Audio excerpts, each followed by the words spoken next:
All right, 15:30. Chance for Osaka to get the break again.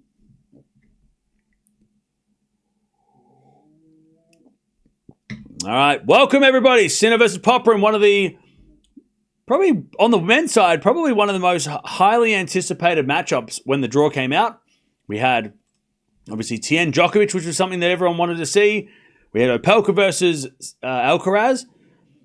Unfortunately, neither of those matches did well. Weren't close. But this one was another one where we're like, Sinner Popyrin second round? Ooh, okay.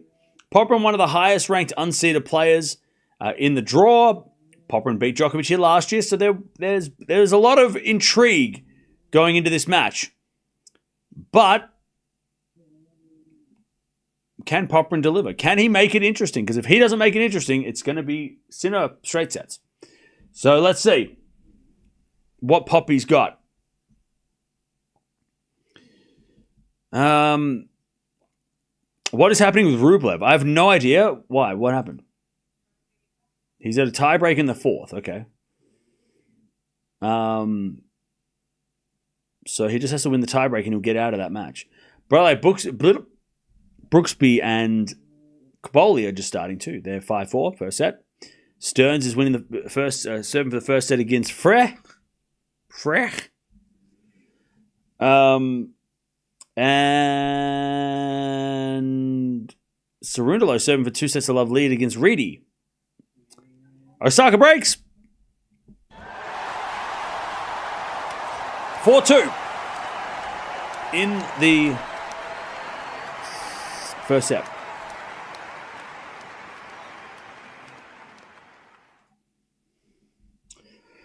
Okay.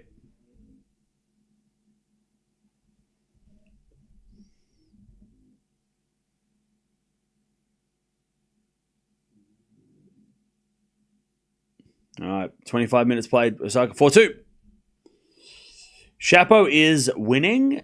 He's 1 set up against Royer. I'm sure I'm pronouncing that totally wrong.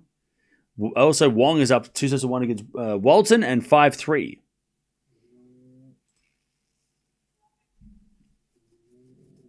Hey, Tanmay, welcome back. Le Mans could have produced upset of the year. Yeah, definitely was there. But just couldn't get it done in the end. All right, Chad, let me have a look at this full schedule for tomorrow. So tomorrow's schedule is a little confusing, but we'll get through it. Don't worry, Chad. We got this together. We'll do it together.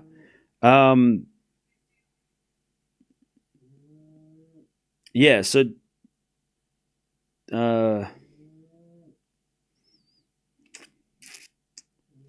yeah, we'll see what we do. I feel like tomorrow's tomorrow's weird because I would expect at this point in the tournament that I'd be watching like both night session matches. Like we'd be finishing at the end of the day. But for some reason, they're just not scheduling the second matches on these center courts are not the matches that I want to watch. Like Andreeva Townsend's a good matchup. We might watch it. Maybe we will, but yeah, like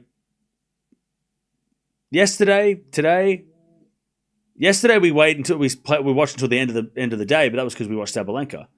Whereas today it's like we'll probably finish after Gauff, plays. It's just kind of weird. I was expecting that I'd be watching until the end of the play, Now watch out for the next 5 days. I'm going to be streaming from start to finish every day. All right, return goes wide from Baptiste. Is 40-15. Now I've done it, chat. Now I've asked for the. Now I've asked for it. Now they're gonna be like, "Oh, you want to watch? You want to schedule from one? You want to start from the start and end of the end? Okay, good luck." Now I'm gonna get.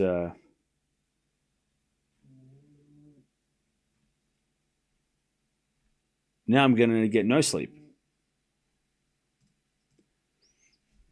40-15. Forehand to forehand rally. Baptiste in the net. 5-2 Osaka in this first set.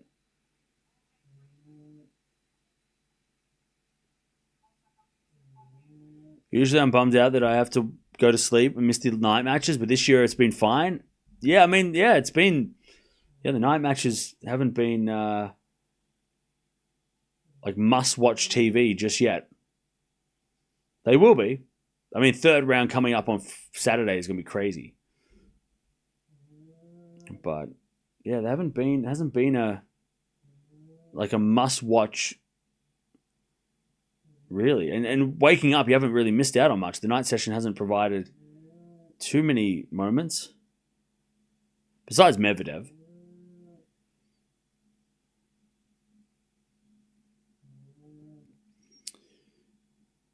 By the way, don't forget to like the video if you haven't already. Also, don't forget to subscribe. We're almost at 263K, which is really cool. Ugh.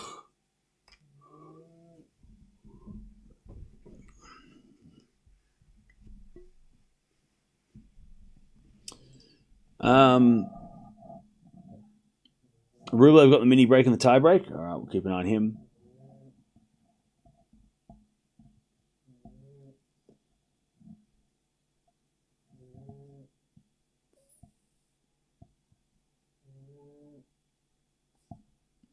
All right.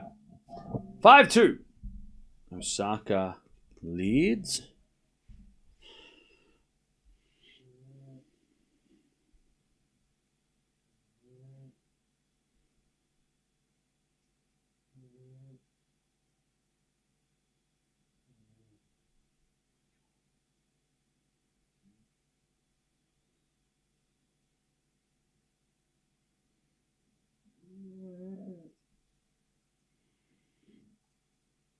All right. Baptiste comes to net and wins the point.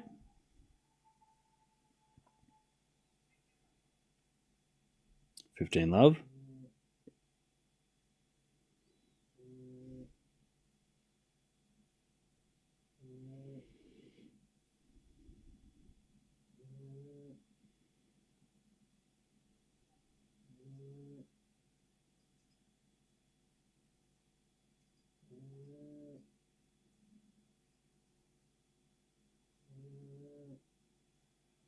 All right. 30 love, Baptiste.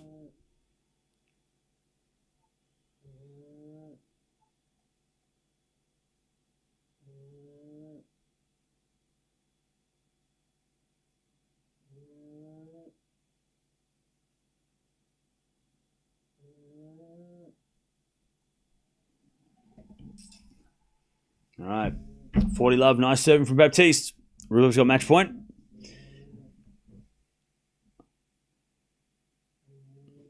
All right, 40 love.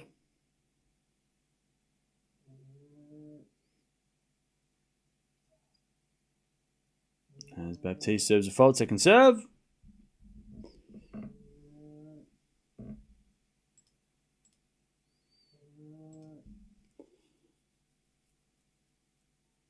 Second serve is a double fault. All right, 40-15.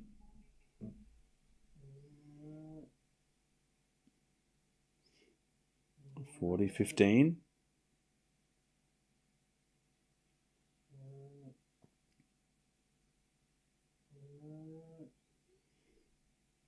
As Baptiste serves again. Into the forehand of Osaka. Back in from Baptiste. As Osaka forehand again to the forehand of Baptiste. Osaka forehand again to the forehand of Baptiste. As Osaka backhand. And Baptiste with a half volley, but it's wide. And it's 40-30. 40-30.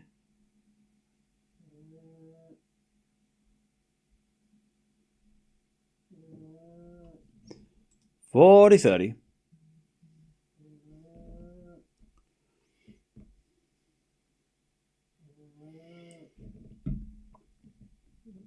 It's good that Sinner is playing Popyrin. Would be a good test after the sickness. Oh, yeah. And we've got a drop shot from Baptiste. That's a winner. 5-3. Osaka will serve for the set. Let's wait for Sinner to start up. And then we will continue. Actually, I might make a tea while I have a chance. Turn the heater on because it's cold. It's freezing.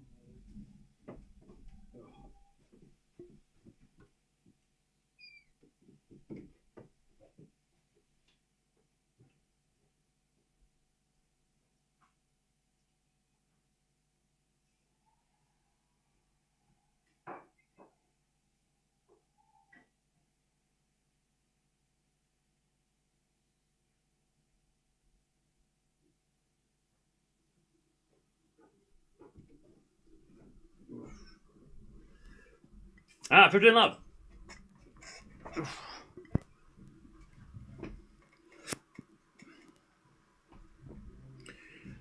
As Osaka hits that out into the net. Sorry, 15 all.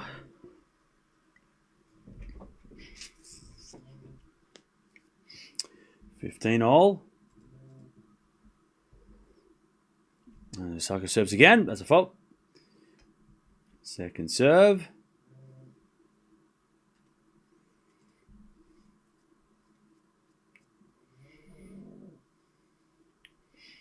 Second serve is a let. All right, here we go. Sinner just kicking off. I'm going to go Sinner in 4. I'll give Poppy a set, but I think it's going to be Sinner in 4. Is Queensland or Tasmania better for vacations?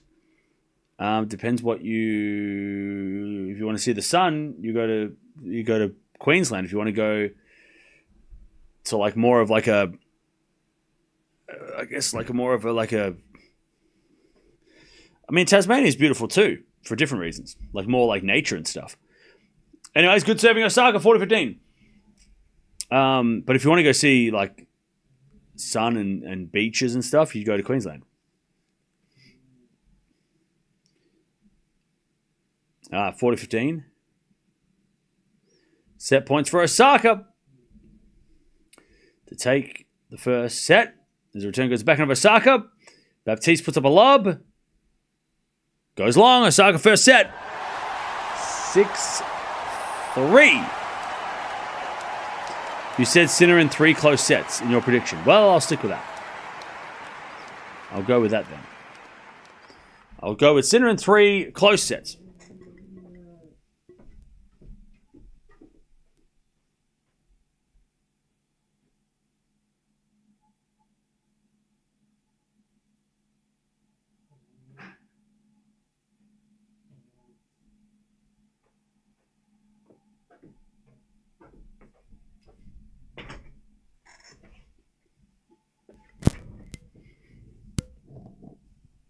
All right, they're still warming up. Osaka first set, by the way. Good serving. Solid serving all round.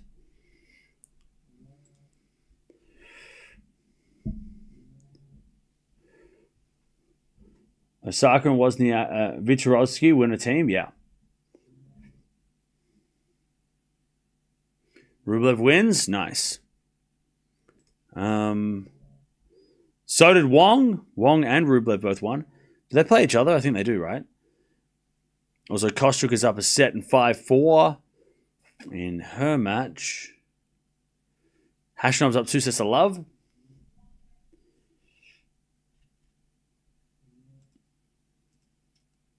All right, Osaka takes the set. She leads this match.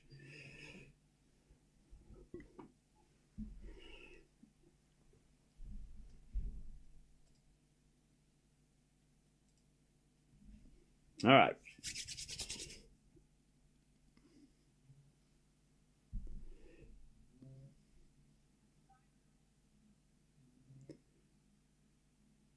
All right. I have no idea who's going to serve first in this men's match, but we'll find out.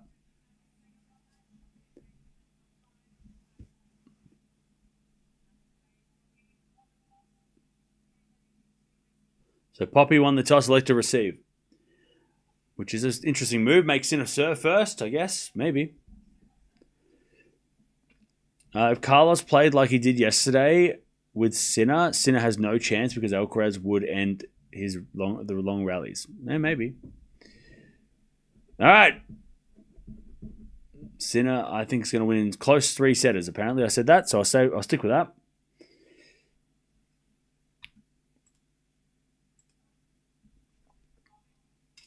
All right, and Osaka wins the first point of the second. Love 15.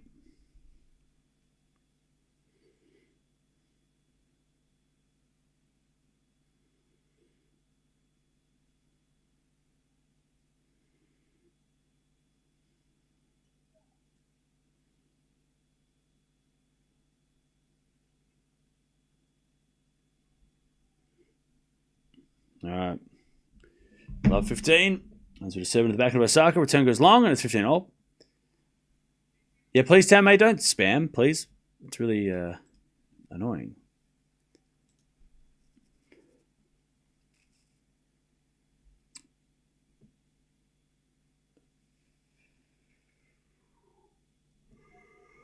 All right, 15-all. Serve is a fault from Baptiste. Second serve.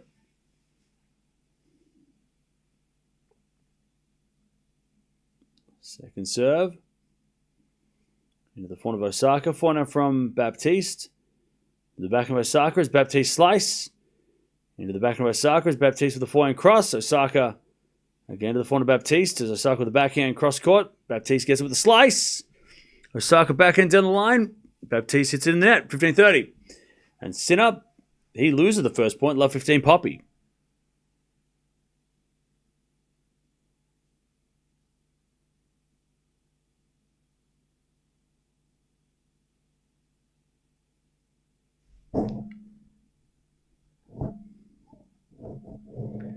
All right, first serve is a fault, second serve.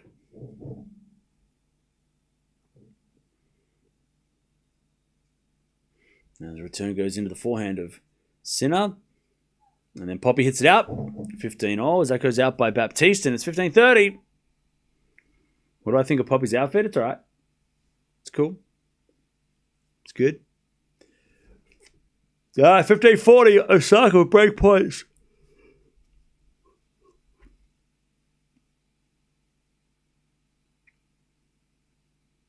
15-40.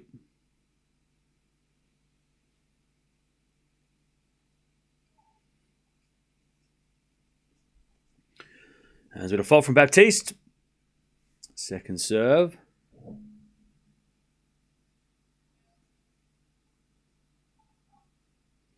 And Osaka gets a return out. 30-40.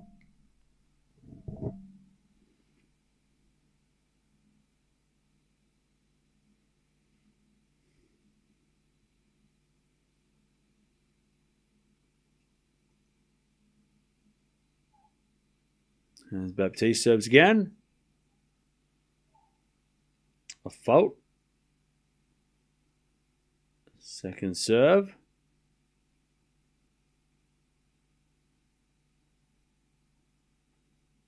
There's a double fault. All right. Osaka with a break in the second. Setting a break for Osaka. All right. Sinner with 40-15. And a great serve from Sinner. Okay, 1-0. Sinner holds to start the match. Oh, Osaka is the most talented female player. Just confidence hold her back. By the way, chat, I love how Osaka's got, like, everything is covered in diamonds. That is such a 2000s vibe. If you remember, some of you remember in the 2000s, especially early 2000s, everybody, even the mid-2000s, everybody would cover everything, and I'm not saying everybody, but like most people would cover things in fake crystals. Like the backs of phones were covered in crystals. It was a whole thing. Everything was shiny and sparkly. It's coming back. 20 years later, it's back. Poppy serves. I'm sure that the ones that Osaka's got are like top of the line, amazing.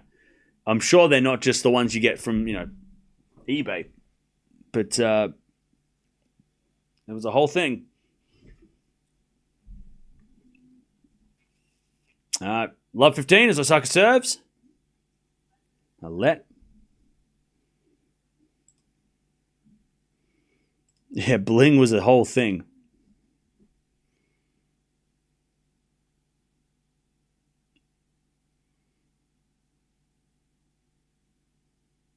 All right, Osaka with a fault, second serve.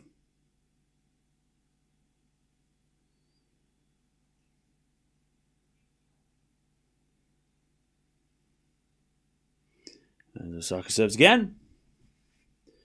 Into the front of Baptiste. Return goes to the front of Osaka. Baptiste on the stretch. There's Osaka backhand down the line. Baptiste forehand goes long, and it's 15-0.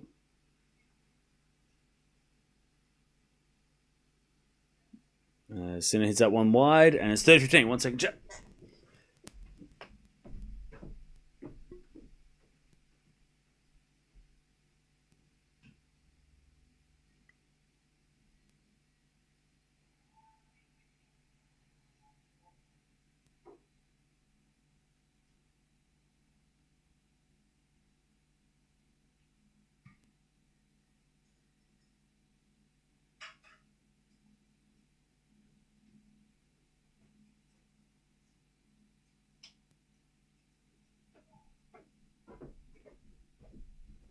Uh, 30-15 on both courts. What day is it? Oh, Friday. Okay. All right, 30-all. Poppy in trouble already. 30-all. 30-all on both courts. They're just copying each other's scores.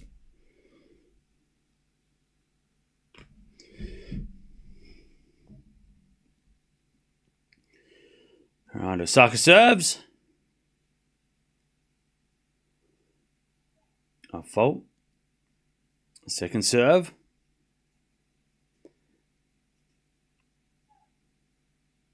Second serve. Into the forehand of Baptiste. Backing up from Osaka. Again, the backhand of Baptiste. There's Osaka with the forehand. Again, the backhand of Baptiste. Baptiste is wide. 40-30. And a big shout from Osaka. 40-30. Also break point for Sinner. 30-40. Popyrin serves a fault second serve.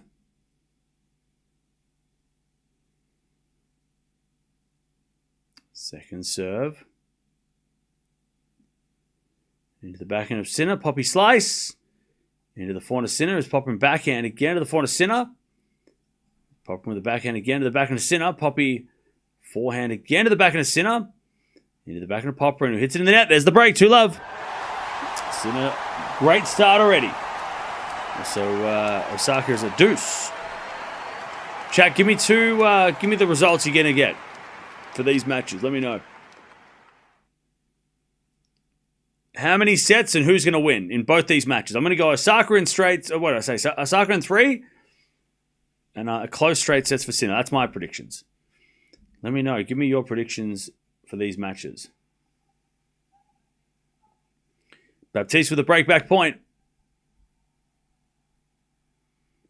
Baptiste in 3, Poppy in 5. Okay. Osaka 6-3, 6-4. Okay. Osaka straights and same with Sinner. Okay. All right, advantage Baptiste to get back on serve.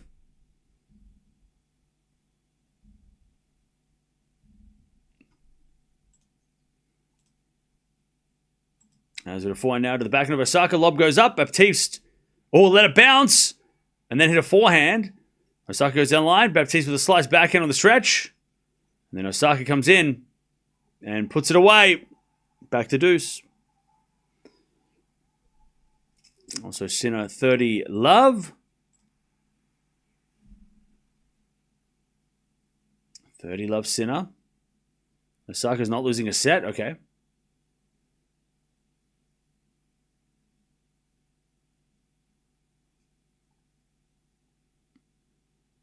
As Sinner hits it in the net, 30-15. 30-15. As Osaka gets to advantage. By the way, winners of these matches play against... So the winner of Osaka versus Baptiste will take on the winner of Kazatkina and Rakhimova. And the winner of Popyrin Sinner will take on the winner of Shapovalov and Roya, who are 1 set all at the moment. So yeah, and Dasha hasn't started yet. So we'll keep an eye on Dasha, her result later. All right, advantage Osaka. 7 to the forehand of Baptiste. Osaka backhand to the forehand of Baptiste. Osaka with the forehand pass. Baptiste volleys. Osaka with the pass again. Winner. And it's Osaka 2-love in the second. Cerundolo's up 2 sets 11 a break. Brooksby won the first set against Caboli.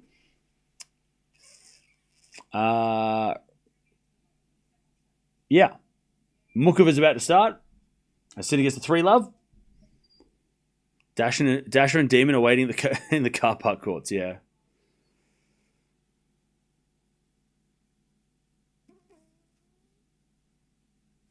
All right. 1 second, chat. 3-love. 2-love. 3-love. All the love.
All right. 40-15. Baptiste to get on the board in the second. Chapeau, what happened? He's at 1 set all. All right. As that goes out by Osaka. Oh, no, it goes in by Osaka. My bad. 40-30. Sinner easy 3-set win, you reckon? Okay.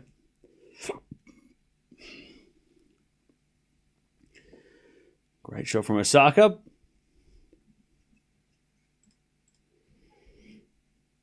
As Baptiste serves a fault, second serve. Serve is a let from Baptiste.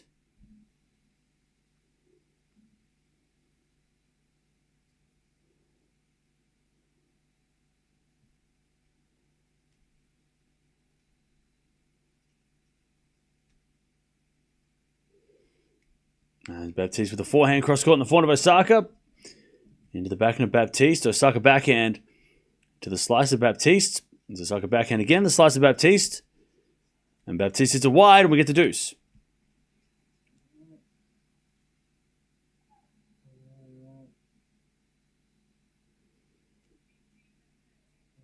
All right, 15-30. Sinner looking for that double break.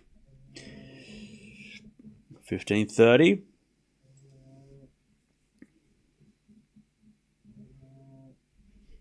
All right, 15-30.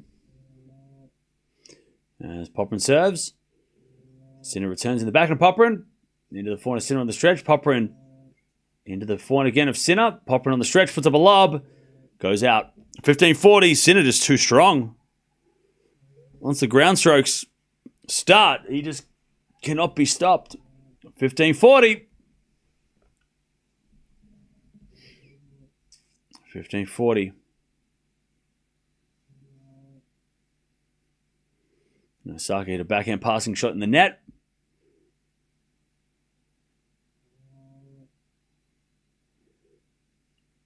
And it's advantage Baptiste. And she hits a forehand winner. All right, 2-1. Osaka with a set and a break, but Baptiste on the board. And the crowd love that.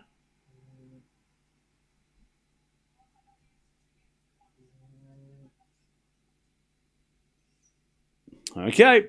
15-40 is Sinner in the net. 30-40.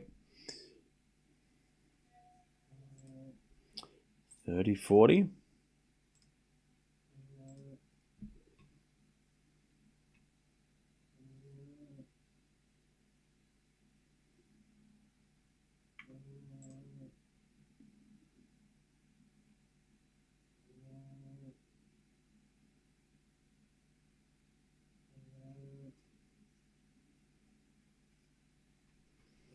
All right, 30-40.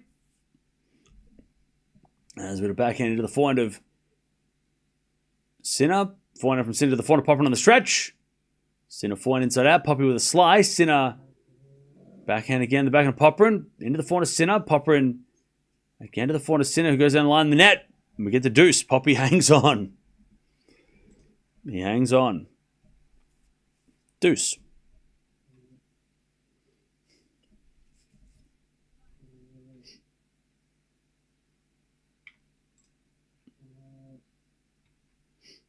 All right, deuce.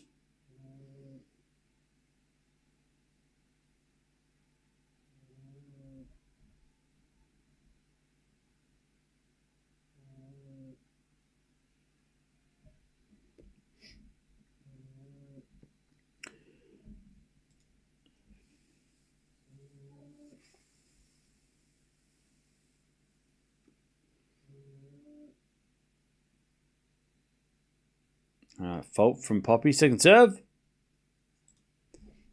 And a return goes in the net by Sinner. Advantage Popyrin.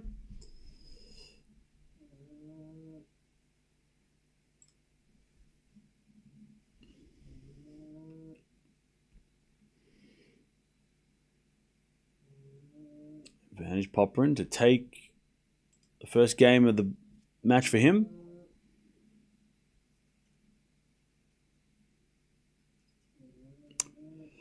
Osaka with the set the break.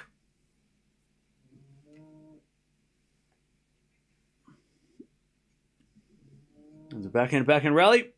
Sinner goes in line. Popyrin gets it back. Sinner backhand into the forehand of Popyrin. Again, the backhand of Sinner. Popyrin backhand slice. In the ground. Sinner hit the baseline again. We get the deuce.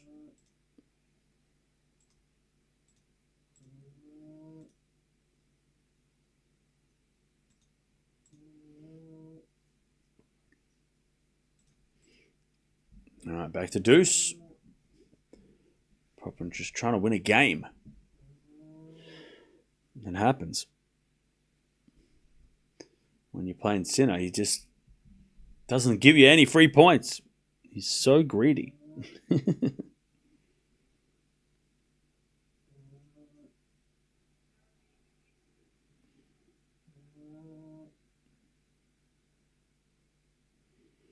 All right. Popyrin serves.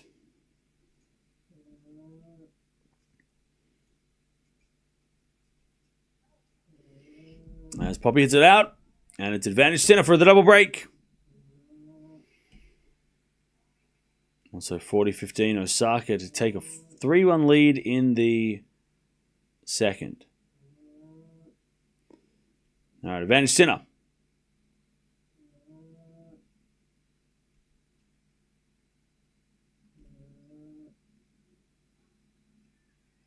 Serving to the back end of Sinner. Sinner in the net.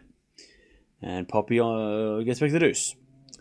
129 miles out wide. Nice. All right, 3-1 Osaka with a good serve. 3-1.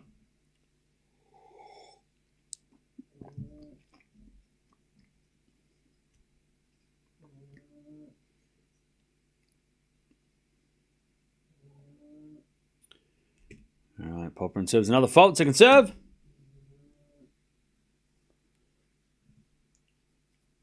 Second serve. And Sinner returns, goes wide. Advantage Poppy. Serves won the first tiebreak. First set tiebreak. Nice.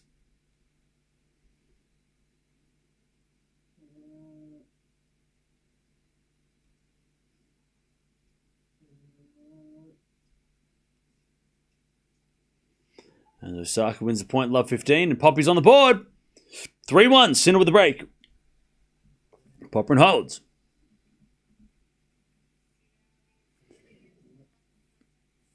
All right, love 15. Osaka looks for that double break.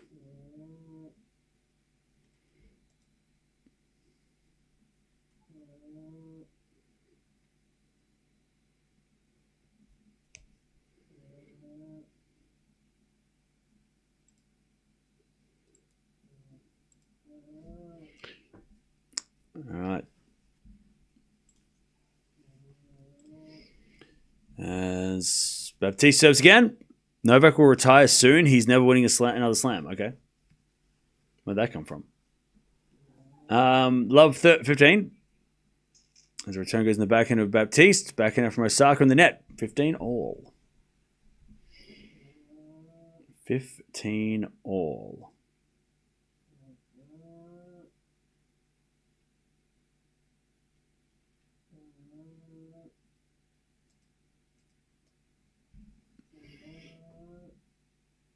The return goes in the net by Popyrin, and it's 30 Love Sinner. As Baptiste hits a drop shot. Osaka's going to get it. Hit a drop shot back, a slice back, I should say, and then the lob goes up by Baptiste, but it's no good. 30. Osaka to take the double break. What are people talking about bageling? Djokovic getting bageled. What's going on? What am I missing? Djokovic would at Australian Open if he doesn't win at that also. Huh? All right, 15-30. As Baptiste is a lovely winner down the line. Poppy with some good volleys and eventually puts it away. It's probably the best point he's won against Sinner today. 30-15.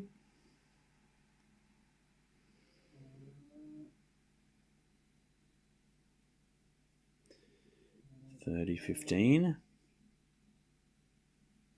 Fritz will crush Nole. The head-to-head would say otherwise.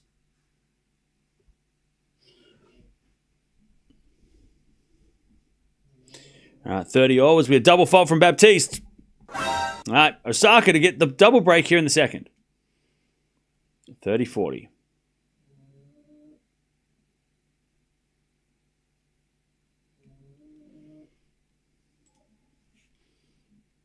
30-40.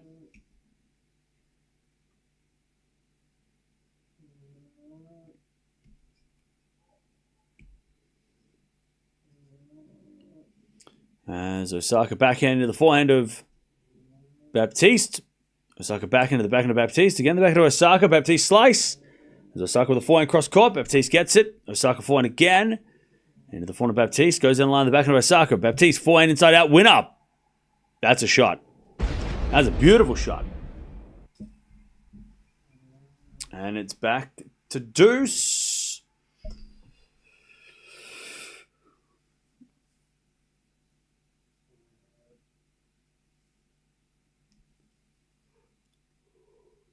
All right.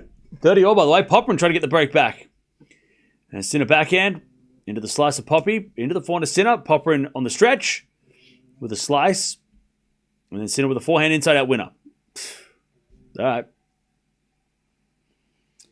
40-30.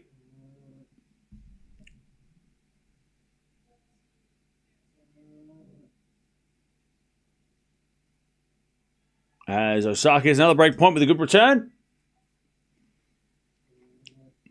Where's my dog? She's asleep.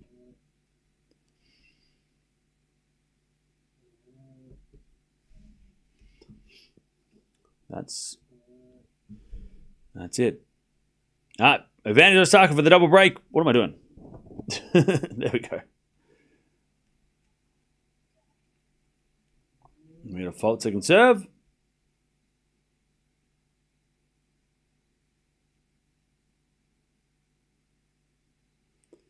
Seven to the back of Osaka. Forehand now from Baptiste. Into the forehand of Osaka. Baptiste forehand goes long. There it is. 4-1. Double break. And Sinner also has 4-1. He holds serve. All right, what else is going on? We've got a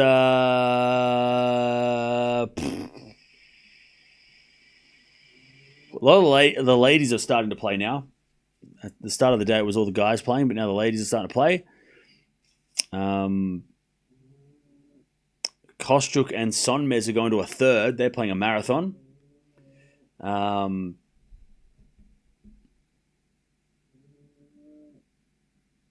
Roya is up a break against Shapo in the third. At 1-set-all. So that's happening.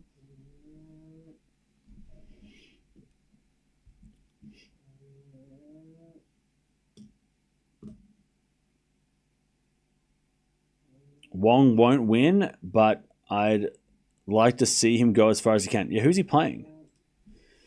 Who is Wong playing in the third round? Oh, Rublev. Ooh, okay. Is Wong the best qualifier? Did I get that right? No. Maybe. Hang on. Struff. There's a lot of qualifiers still left. Actually, I'm looking. Kim, Struff, Blanchett, Mochizuki, Reedy are still all alive. Yeah, okay. All right, maybe not. Not yet. I can't claim that yet. Not just yet.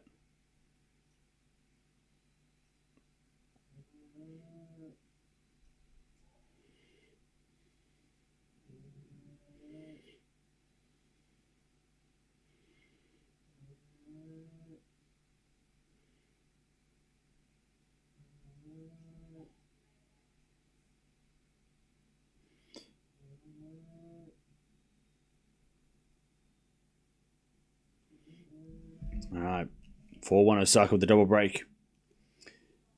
As Baptiste in the forehand of Osaka. Forehand from Baptiste.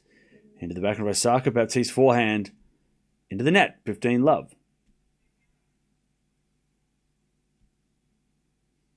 Collignon was a qualifier as well, right? Was he? No. He was not. He's just unseeded. He must be like one of the in the 90s or something. Like he must have just cut the got the cutoff. But no, he's not seeded. He's not quali. 15-all.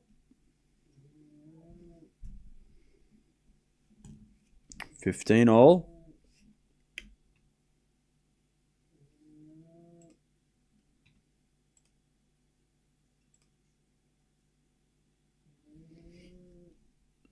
$15 as Poppy hits it in the net. It's 15-30. Chance for Sinner to get that double break.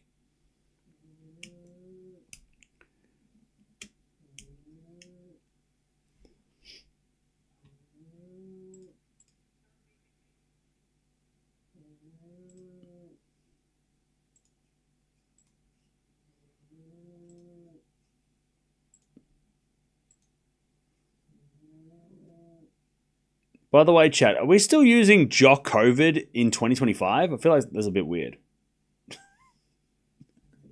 Are we really using that? Are we still calling? Are people still calling him that? It's weird. That feels like it very outdated. Like 5 years ago. That was a long time ago. But you're right. Popyrin did beat Djokovic here last year. 40-15. Osaka for a 5-1 lead. She serves a fault. Second serve.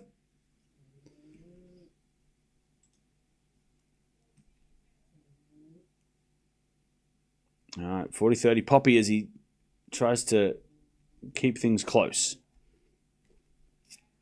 All right, Osaka holds 5-1. Nice serving from Osaka. 5-1.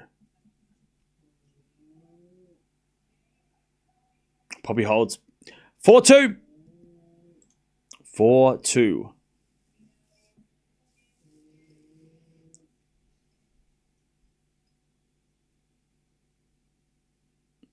All right, 5-1, sorry, Osaka.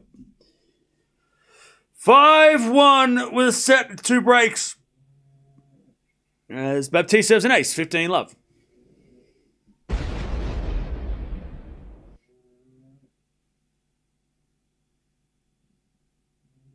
15-love.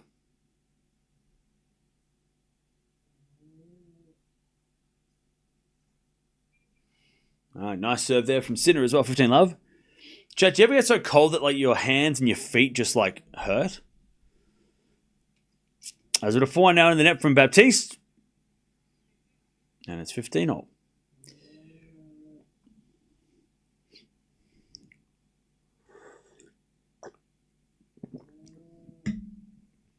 All right, 15-all as Baptiste serves again.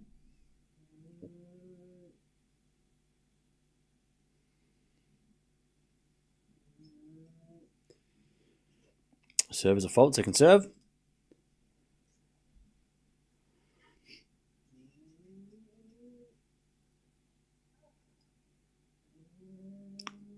Double fault from Baptiste.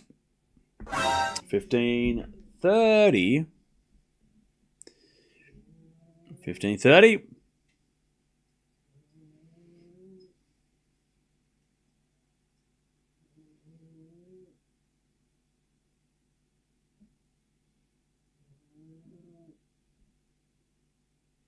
You're probably closer to Antarctica than any other person here. Maybe. 400 forehand rally? Maybe. I mean, it depends. There's probably people from Australia watching this and maybe further down. All right, 30-all. Osaka 2 points away.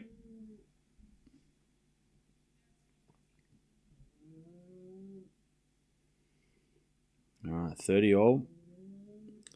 As Baptiste serves a fault, second serve.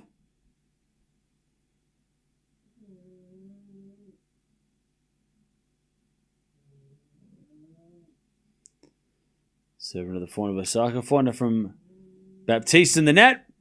And it's match point Osaka, 30-40.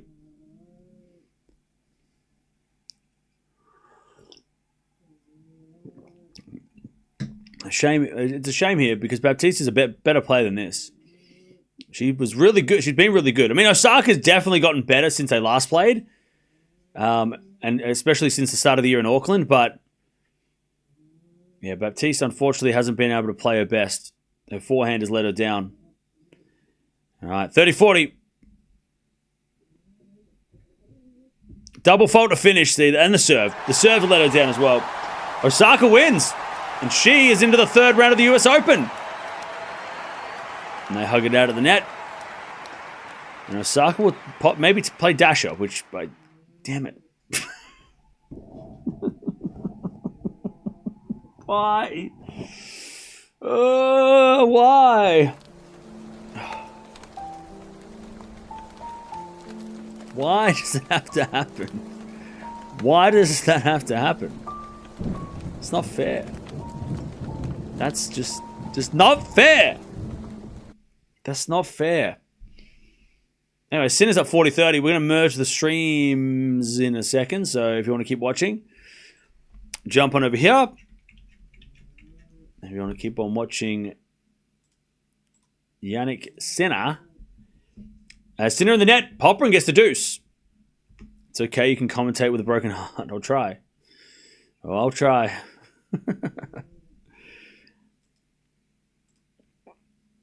All right. But Osaka wins. Straight set. She's playing the third round. We'll watch her in a couple of days' time and see what she can do in a couple of days' time. But jump on over. We're watching Sinner Popyrin. It could be a banger. I mean, we might just get started, you know. All right. Sinner with the break, 4-2, but it's deuce. There's Poppy slice. Goes into the forehand. Sinner again, the backhand of Popyrin. Sinner, forehand again, the backhand of Popyrin. Poppy hits it long, advantage Sinner.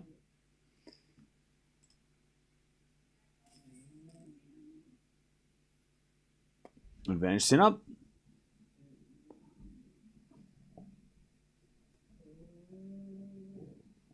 Advantage Sinner.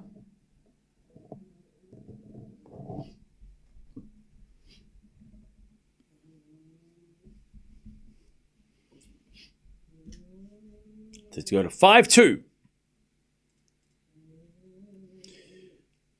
Jannik has been making a ton of uncharacteristic errors since hardcourt season started.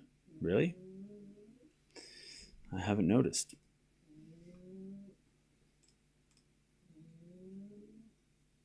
Sinner forehand. Into the forehand of Popyrin. Sinner forehand again. Into the forehand of Popyrin. Poppy hits it wide. All right. 5-2. Sinner has the break and the lead. And he is in control of this match. Djokovic will collapse. Okay, what do you mean?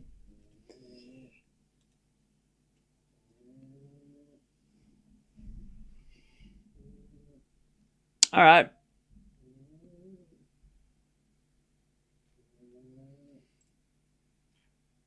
Five, 2. Yeah, after this, what's the time? We've got about 4 hours till the night session. Let me have a look. Is there anything on between? I don't think there's anything on between. So what we're going to do is after this match, we're going to watch the night session with Coco. Coco is going to play against Gauff's playing against Vekic, which is going to be a lot of fun. I know Dash is playing soon.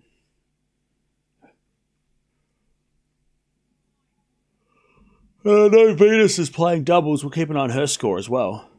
By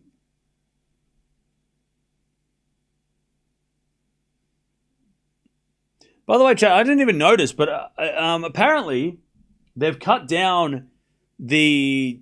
And maybe you guys did notice this, and I just haven't been paying attention. But Arthur Ashe, they've cut down from 3 matches to 2. That is the first time I think that a tennis tournament has done that. And now there's only 4 matches on the center courts. So 2 in the day, 2 at night. Why do they do that? To avoid clashing with... So that I mean, I guess it's like... It's obviously to avoid clashing so the night session doesn't get pushed back. So they start at 7 o'clock at night every night and they don't have any sort of problems. But I don't think any tennis tournament has done that because usually they're trying to get more matches on center court, everything kind of crammed in. So it's nice that the US Open have decided to okay, we're going to take a match off center court. It's only 2 matches now during the day. And that way it gives more room for breathing and more room so that that way they can actually start the night session on time. Maybe that it's probably a broadcast thing as well. Maybe a little bit maybe we should try and guarantee 7 p.m. starts instead of wasting everybody's time, viewers and what do you call it? The crowd have to wait at the stadiums. So I like it. I think that's a good idea. I mean, I wish more tournaments would consider that, but it seems like the opposite is happening where tournaments are trying to cram in more tennis and more, it just means also that there's more matches on the outside courts too, right? Because the center court matches, there's 1 less center court match, which means it has to go somewhere. So it's nice that it's kind of gives the, better, if you've got 5 matches on the main 2 courts, now you've got two that have been taken away from one from each court. It goes for the outside courts. It means the ground pass is way more valuable. You can win. You can get way more. You'll be watching players that you wouldn't have seen because they would have been promoted to the big courts, but now you can go see them. So it helps the ground pass as well. You don't have to have a center court ticket to see everybody now. It's okay. I think it's good. I think it's a good idea, and it's not. Doesn't feel.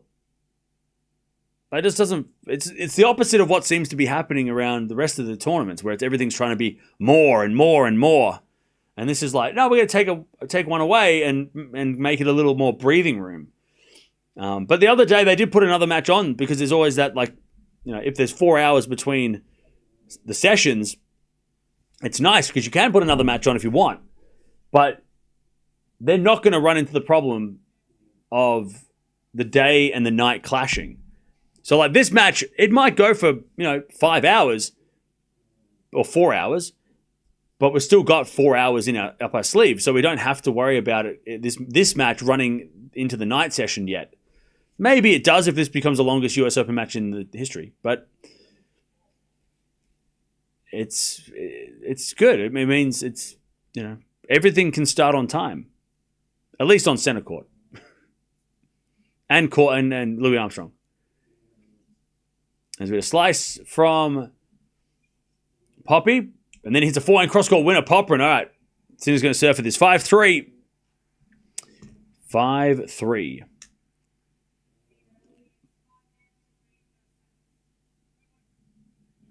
All right. 5-3.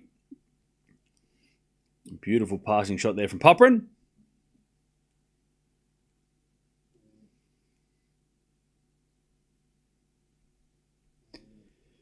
I can't stop laughing at that and all the bling bedazzling too. Yeah, everything's coming back. early 2000s was so... Late 90s, early 2000s was such a time.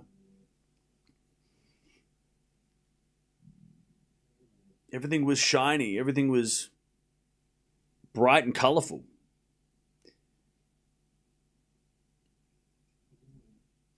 (5-3) as Sinner hits a forehand winner, and it's 15-love. Okay, talk you too much, I see. Antonio. Yeah. It's in the name. 15-love.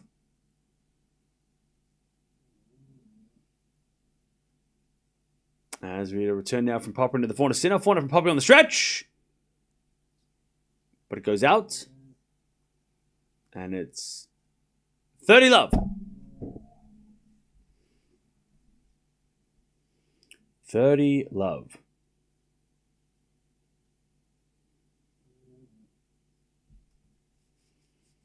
Sinner serves again.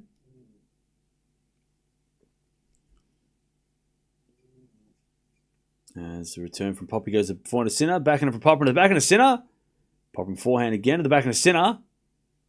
And that goes out by Sinner. 30-15.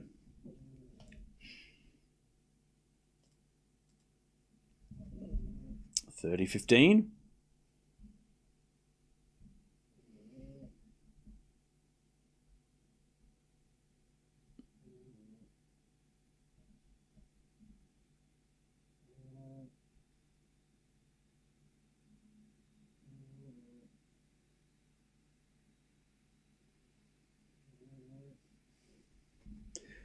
As we return now wide by Popyrin. 40-15. Sinner to take the first set. Also, I think the trainer might be coming out for Poppy. Or for Sinner. I mean, it could be for Sinner. There's definitely a trainer on the sides.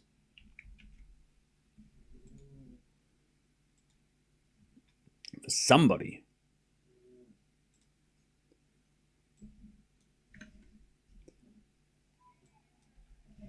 Sinner holds and takes the first set.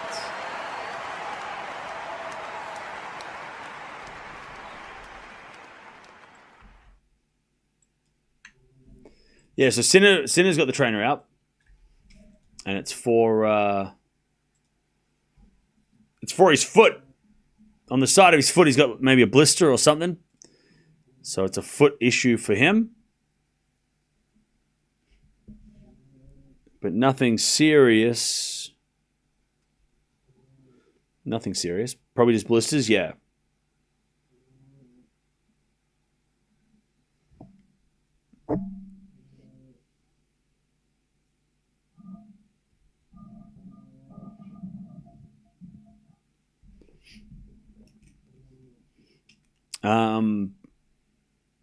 All right. First set goes to Sinner. Sinner didn't face a break point the entire set on serve, so that's impressive. Maybe you can watch Tsitsipas. Who's he playing? When's he playing? Why? Where's he playing? Altmaier Tsitsipas?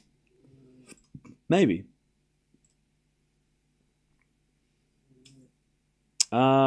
So Caboli and Brooksby are at 1 set all. Shapo is in the lead now. He was losing, now he's not. So that's fun.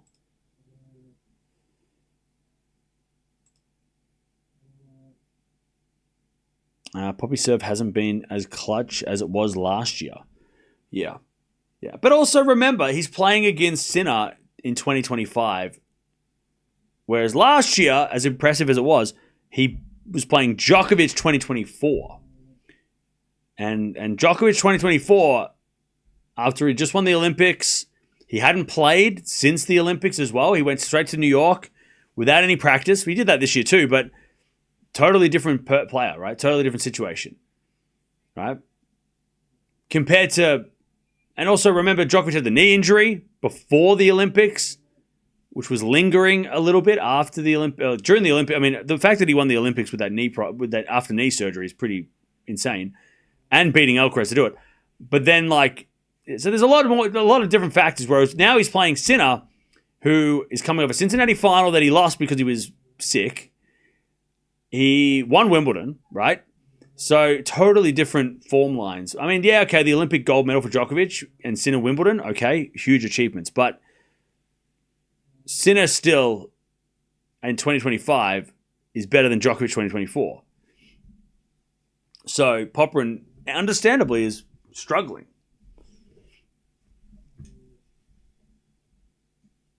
As we just slice down to the foot of Sinner. Point out from Popyrin on the stretch. Sinner in the nets. 30 love. 30 love. Shapa's erupting. What happened? What do you do?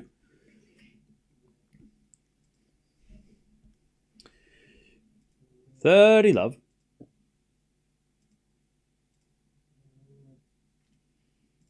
As we just said from Poppy, into the backhand of Sinner. Popyrin goes to forehand. Sinner goes wide on his forehand.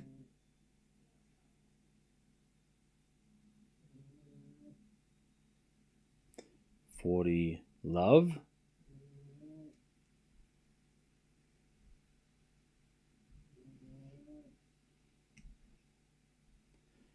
A fault from Poppy. Second serve. By the way, apparently Venus got upgraded. Her match has been upgraded to Armstrong. And that means Louis Armstrong get an extra match. Venus in the doubles. So that's fun. All right, 40-15.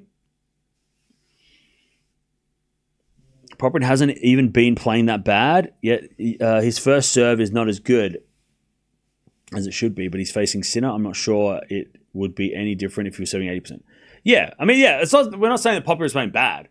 That's not what I'm saying at all. I'm comparing the guy that he's playing against compared to last year. Sinner this year and compared to Djokovic last year, totally different person. And Popyrin's not playing terrible.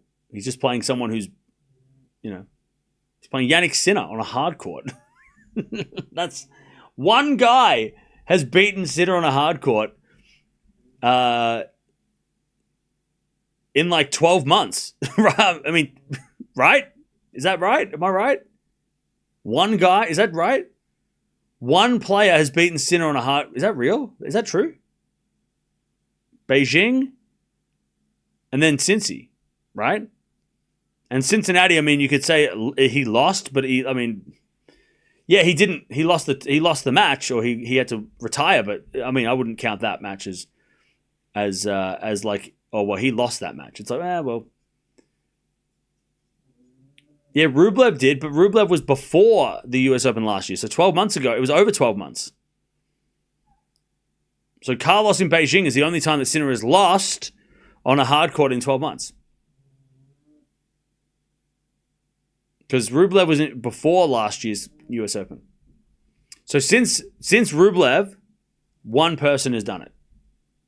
In how many tournaments has he played, Sinner, right? So Sinner's played Cincinnati, US Open, Beijing, Shanghai. He didn't play Paris. ATP Finals, Australian Open, Cincinnati, US Open. So 8 tournaments in 8 events. Sinner has lost, he's lost twice, but to one guy. So 6 of the last 8 hardcourt events he's played, he's won. And Alcaraz is the only one to say, give me that trophy. All right, 30 love. That's an incredible record. And I don't even remember Sinner being in trouble in most of those matches. Is there any match that Sinner was almost lost those, lost? I don't think so. Not in the last 12 months. On hard courts. He was close to losing against Zverev and Cincy last year, I think. But other than that, I mean, US Open last year, I mean, Runa had had a set against him in Australia, but that didn't feel like he was going to lose, Sinner. I'm trying to think. ATP Finals, Sinner cruised. Shanghai, Sinner was pretty easy, right? I think Zverev Cincy. 40 love. Is it a 4 into the net from Sinner and it's 40-15? Yeah, Zverev took him to 3 in Cincinnati last year.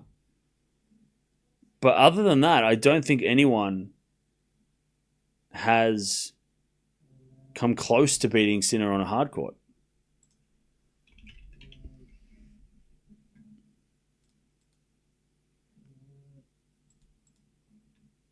But I can look. 40-15.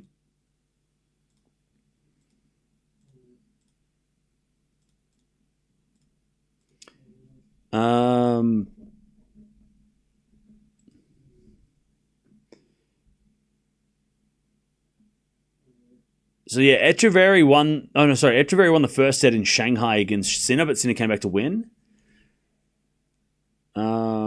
Which started a ridiculous sets won on hard courts, or sets won in a row, I think it was. Is that what the...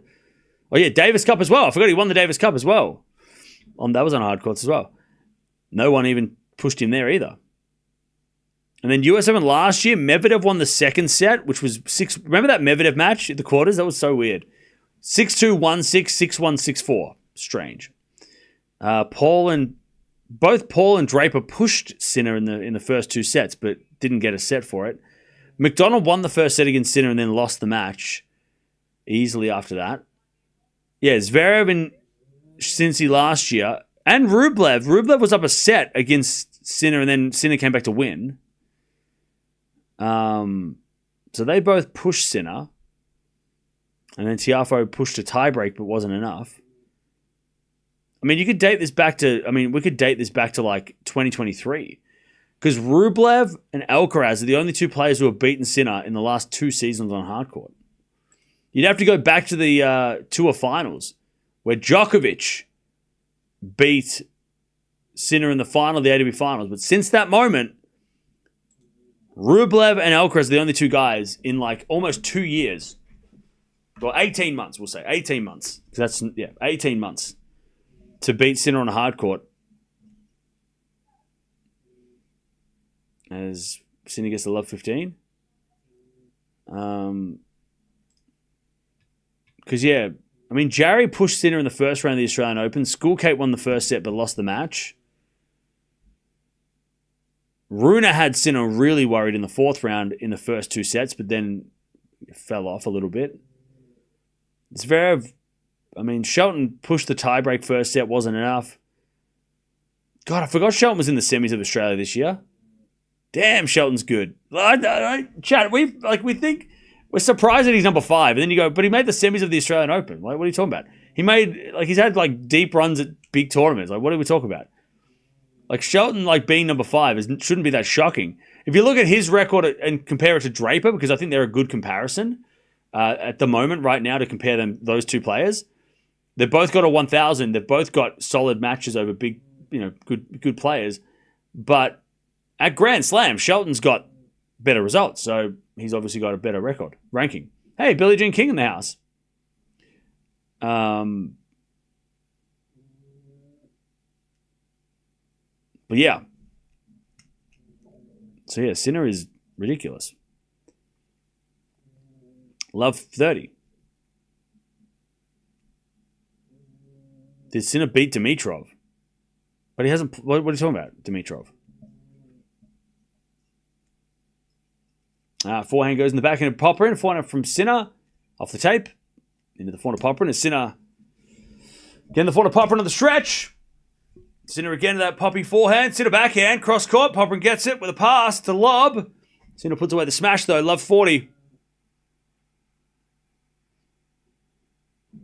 Love 40. To get the break here in the second.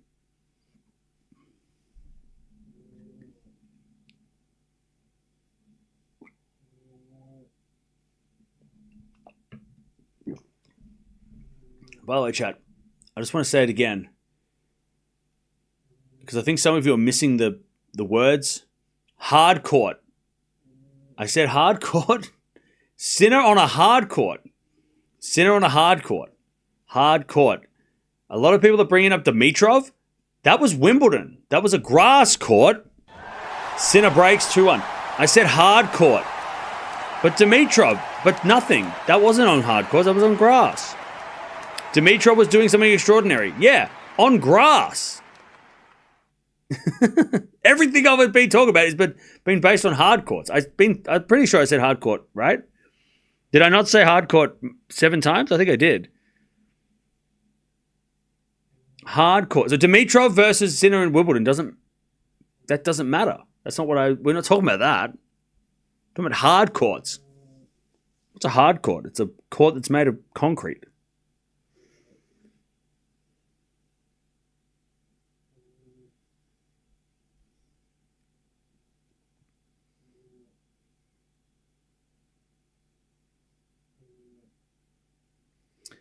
Cam, would that be court that is in fact hard? Yeah. So like, the court is hard because it's made of concrete. But Dimitrov did nearly beat Sinner at Wimbledon. You're right. That did nearly happen. Sinner's upset break. You said hard court a million times. Okay, good. I was just making sure that I said it. US Open Draper's best slam and his favorite, I think. Well, so far. I mean, he did all right in Australia until he played Alcaraz. And he got tired. And also, he was surprisingly good on the clay, just not at the French Open. But, I mean, he made, the 3rd round of Roland Garros? Lost to Bublik? Or 4th round? That's a decent run. For someone who last year wasn't great on clay. Draper's going to, look, Draper didn't accidentally win what he won, right? Draper, the thing that's holding Draper back is his body. But his results are not a fluke. You know? It would be a totally different story if Draper was playing and losing right now a lot for no reason. But we know there's a reason why Draper is not playing well and why he withdrew, right? So, yeah, it's different to somebody who's losing these matches, right? Or has... We definitely know that his body is not coping at the moment. But what he did in Indian Wells is proof that, he is very dangerous. When healthy. It's like Raducanu a little bit too. Like, we know how good Raducanu is, but she was just breaking down at the end of the season. And by the time we got to this point, she was just not fit. She was injured. But it doesn't mean that she's not super dangerous when she's healthy. Or maybe more like Kalinskaya. Maybe Kalinskaya's a better example. Kind of like Kalinskaya. Like, we know how scary she is when she's fit, but she can't play for 6 months without getting injured, So if Draper can figure that out, nobody wants to play him. Nobody wants to play Draper if he's fit. 40 love. Sinner to go to 3-1. I'll tell you the best thing would be if Draper gets healthy, qualifies for the ATP finals and plays Sinner in the group stage. That's what I want to see.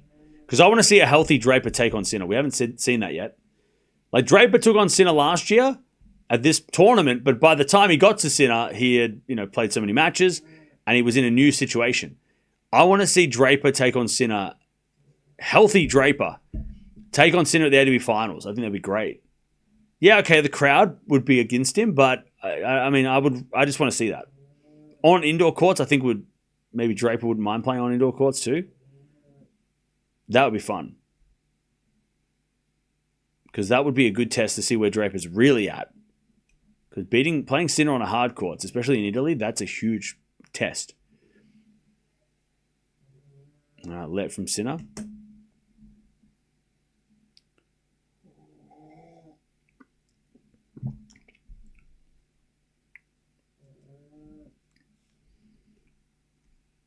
Oh yeah, 6. They might play the 6 King Slam, but I mean, I want to see them playing a in an actual match, not an exhibition.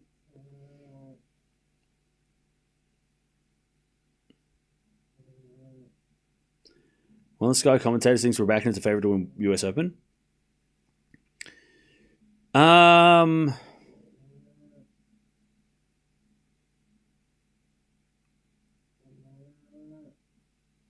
mean, I know how they got to that point, but I don't think so.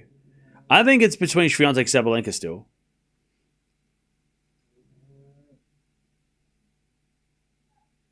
And the reason is because, like,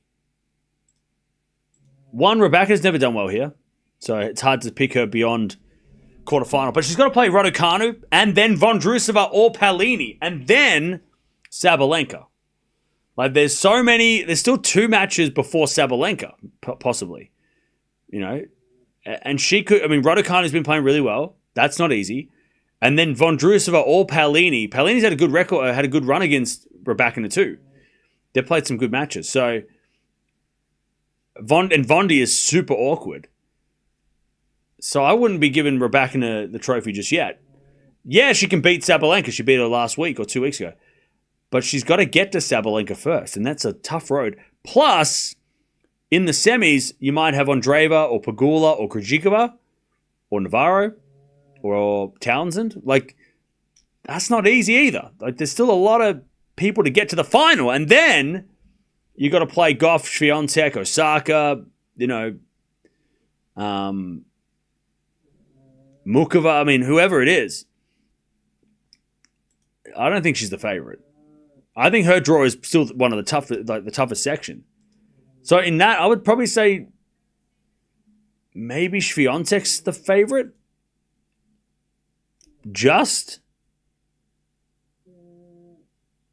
But it's pretty close between her and Sabalenka, and then Gauff and Rebecca after that, I would say. What's the betting say?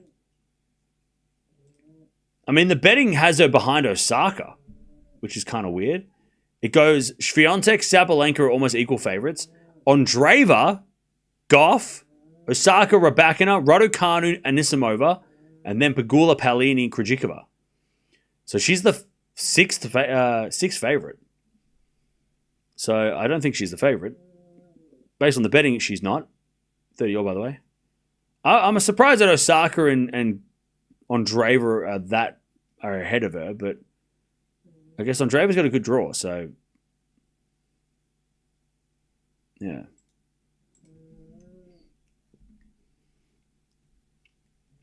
But I wouldn't say she's the favorite. But that's what opinions are. They're just words.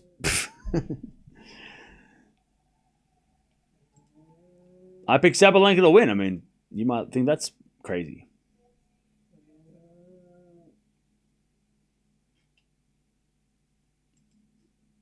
All right. Good smash there from Poppy. 40-30.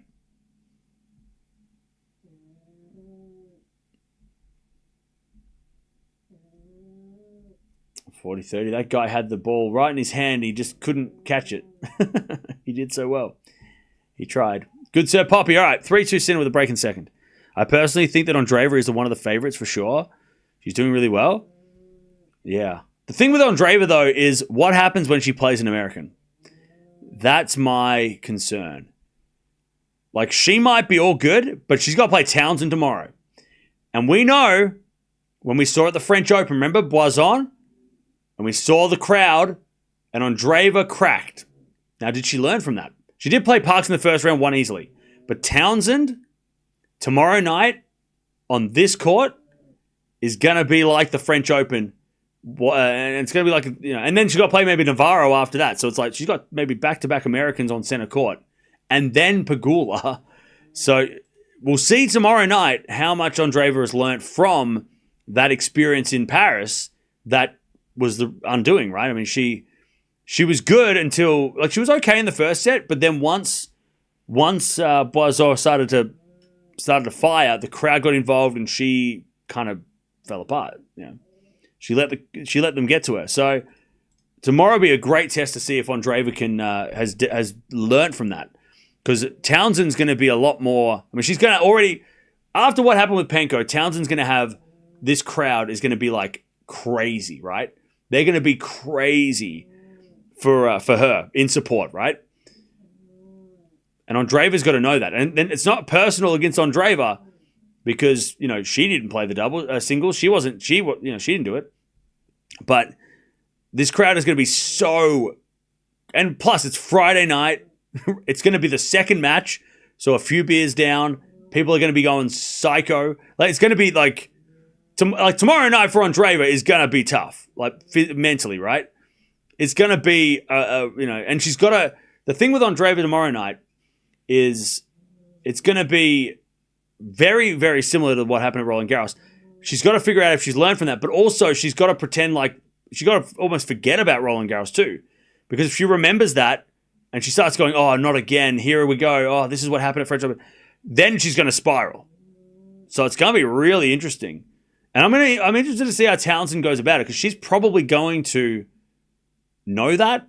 She's smart and she'll use that. So I wouldn't be surprised if Townsend's trying to like rev up the crowd early on because she knows that it's going to affect Andreeva. And if anything to win, right? If it's within the rules, why not? So that's going to be a huge test tomorrow night. Andreeva's going to have to, and the only way and we saw with Buksha played such a good match against Eala yesterday, and a great how to deal with the crowd. You got to play. You just got to win points. You win points, they have nothing to say. And when they win, look, they're going to go crazy for your double faults. That's okay. Just accept that. Don't take it personal. And just try and win points. And when you win a point, even if it's the best point of the tournament, just expect crickets. Do not expect to be given a standing ovation and an award for hitting shot of the tournament. So just like if you play the best shot of all time, just be happy with yourself. The crowd's not going to give you any credit for that. It's going to be crazy. Yeah, she did already play Parks this week, so that's a little... But she beat Parks 6-love, 6-1. So there was no chance for the crowd to get involved from the start, right? 6-love, 6-1. Parks wins the game and the crowd go wild, but it was one time. Tomorrow night, especially early in the match, this crowd's going to be buzzing. It's going to be coming off the Alcaraz match. Oh, no, sorry, the Djokovic-Norrie match. They're going to be coming off that. So they're already going to have maybe a 4-setter there. And then they get the Townsend match. And by the time Townsend comes on, it's be like 9:30, 10 p.m. Friday night. Beers have been drunk. And then Andreeva's going to walk onto that. I mean, it's probably the worst time to play an American in New York would be Friday or Saturday night, 9 p.m. on the center court. Like, that's probably the worst time to play in New York. That's the worst. They're going to be shouting after first serve faults. They're going to be doing all kinds of stuff. Like, it's going to be tough. But we'll probably watch it now because I want to see how Andreeva has dealt with that. Because she's got to deal with, and we saw already how she dealt with that in the past at Roland Garros, and she didn't deal with it well. So it'll be a good moment for her to learn and see how much she has learned from that experience, that negative experience. Anyway, it's 30-all.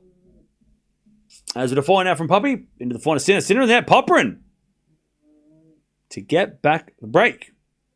30-40.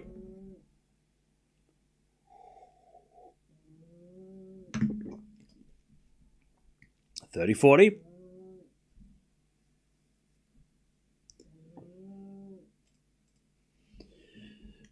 $30-40. Break point. Popyrin to get back the break.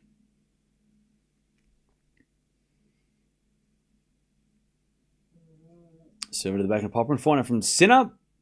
Popyrin backhand on the stretch. Sinner cross forehand. That's a good shot. Popyrin puts it in the sky, but it's long. And we get the deuce. Do you think she'll win?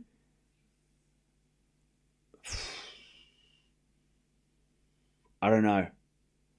The more I talk about it, the less I think Andreeva's going to win. The more I'm thinking Townsend wins. Just because I feel like that crowd is going to be a huge factor.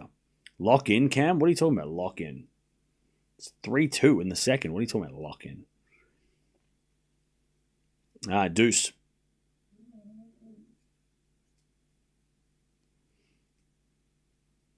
Have you thoroughly talked about Ostapenko did and said? Yes. And, yeah. We've talked about it to death.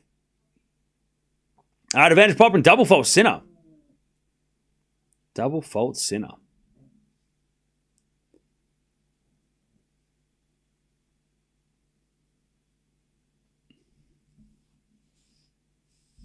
All right, advantage Popyrin.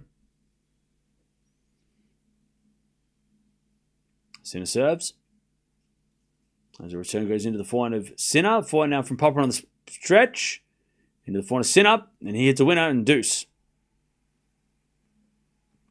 I mean, something similar did happen at the French Open when the crowd was against it. Exactly. That's what I'm saying. That's what I'm saying. It's going to be a copy of what happened at Roland Garros. So to see how much Andreeva has learned from that. And even more so knowing that what happened with Townsend Penko in the last match, she should know that. Are you in a basement or you got window? You see the Aussie sunrise. What? No, I'm in a basement.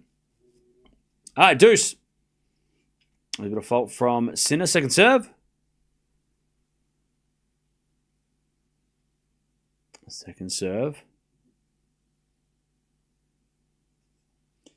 And the return goes into the backhand of Sinner. Forehand from Popyrin to the backhand of Sinner. Into the forehand of Popyrin. Sinner backhand. To the backhand of Popyrin is Sinner forehand again. The backhand of Popyrin. Into the forehand of Sinner. Popyrin backhand again to the forehand of Sinner. Into the backhand of Popyrin. Sinner forehand again. To the backhand of Popyrin and Sinner forehand again. Slice from Popyrin goes into the forehand of Sinner. It's Popyrin backhand again on the stretch. To the backhand of Sinner to the forehand of Popyrin. And Sinner backhand again. To the backhand of Popyrin down the line of the forehand of Sinner. Popyrin forehand again to the forehand of Sinner down the line of the backhand of Poppy. Sinner backhand on the stretch. Popyrin slices it back as Sinner backhand goes down the line of the net. And Popyrin has just made Sinner tired. Sinner is breathing heavy. He's got hands on knees and Leighton's in the house. We love that. Leighton's there. Everybody, oh, Leighton's there. Advantage Popyrin. 30-shot rally. And Sinner is struggling to catch his breath. All right. Nice from Poppy. That's a good one from Popyrin. That was a good point. Good point played.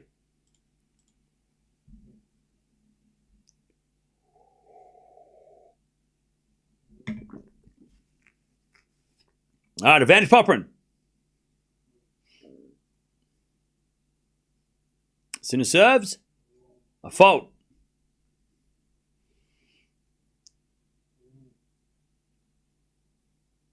Second serve.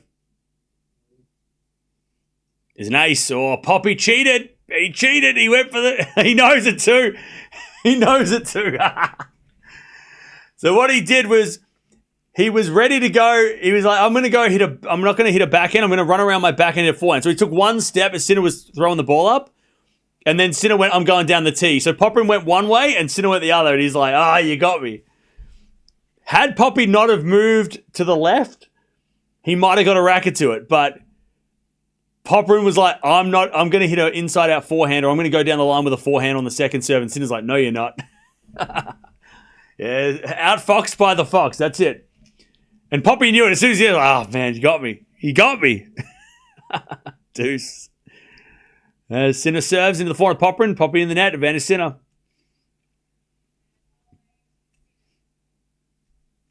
Advantage Sinner.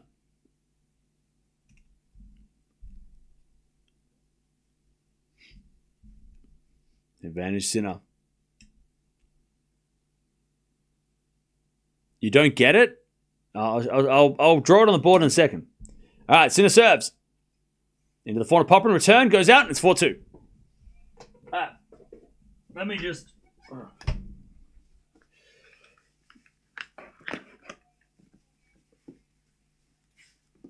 All right, let's break out the whiteboard. Now, all right, so we had Sinner was serving here and Popyrin was standing here. Sinner serve went down the tee. But what Popyrin was doing, because Popyrin's backhand is this side, right? So Poppy, instead of hitting a backhand, because he thought Sinner's second serve was going to go here, he went to run and he moved this way to try and hit a forehand. But then Sinner went, no, I'm going down here. So Popyrin was running this way and Sinner served it this way. So he's moving away from the ball. So Sinner served down the tee. Popyrin basically moved away from where the ball was going. And that's why Sinner kind of tricked him. Whereas Popyrin was expecting Sinner to go out wide, right? So that way he could maybe not that wide, but like here. So then Popyrin could hit a forehand maybe down the line and get Sinner running around. But because Popyrin, he kind of like, it's like stealing bases in baseball, right? He kind of like, it's almost like, it's like a goalkeeper in soccer, right? He went one way, he took one step this way, but then the ball went the other way. That's exactly what just happened. Popyrin went, I'm going this way, and Sinner went, I'm going the other way. And that's how he tricked him. And Poppy knew as soon as he did, he's like, oh, you got me. He just gave it, like, Sinner probably saw in the corner of his eye, and he tops the ball up, he's probably like, I can see you move. And then he went to hit it, like, Sinner could probably just see him. Yeah, it's like a penalty in football, exactly. It's like a football penalty. That's probably the better example. It's like, the goalkeeper just trying to trick they're just trying to trick each other. But Poppy got aced instead. Not a bad idea for Popyrin to try and do. I mean, if he gets that forehand, he smacks it down the line for a winner, he breaks back. So he had to try and do it, but yeah. Football, not soccer, it's football. All right, love 30. Love 30.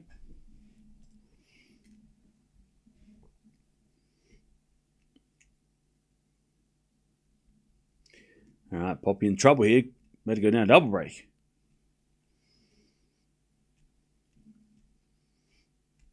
As the return goes in the backhand of Popyrin.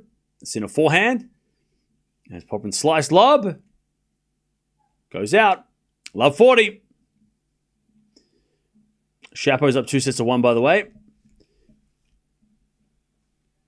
Stearns is down a break in the third against Frere.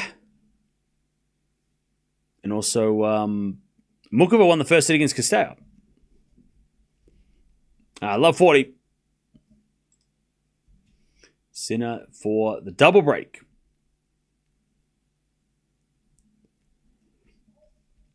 And we had a fault second serve.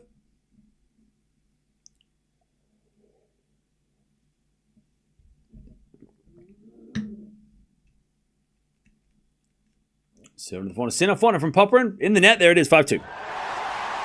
Sinner just cruising. Besides that one 10-minute game in the last set. In the last Sinner serve. That's the only time it's ever been he's been in trouble today.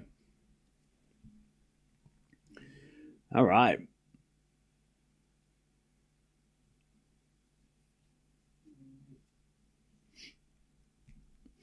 All right. It's so often that you see a break after not converting several break points. Yeah. Especially when the stronger player is the one to hold. The chances that Popyrin had, I mean, he had a chance. And then, and then straight away gets broken, right? Easily. It wasn't even close, that game. Poppy's not even serving that bad. The Sinner's a monster returner, yeah.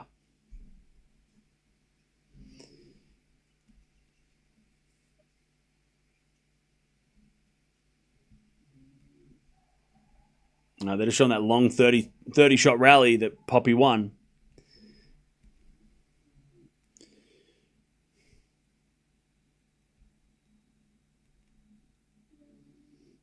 All right. Sinner serving for a 2, sets the love lead.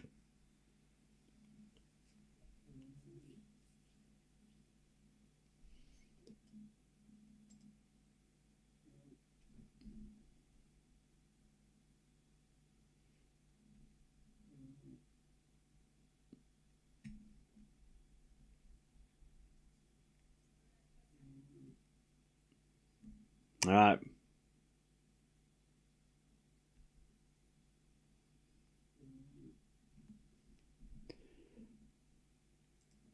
And we just serve again. Sinner.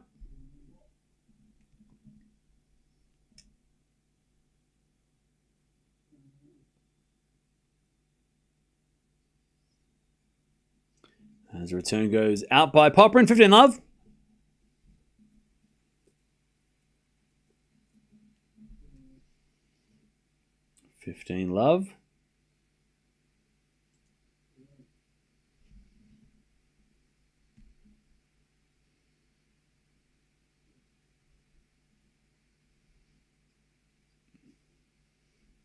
Sinner serves a fault second serve.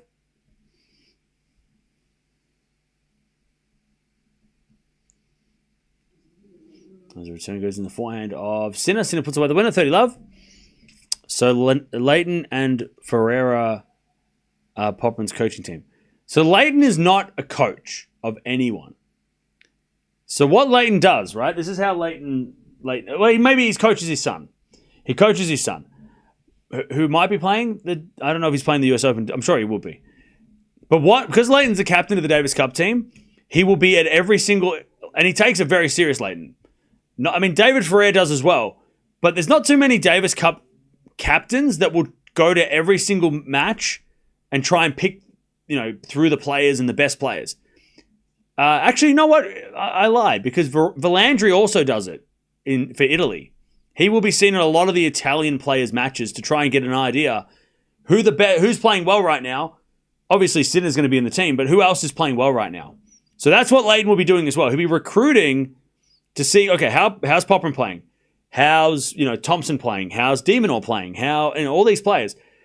Also, by the way, chat, Leighton Hewitt got a lot of shit at the end of last year, and I kind of was confused too why they put de Minaur against Sinner and not Popyrin.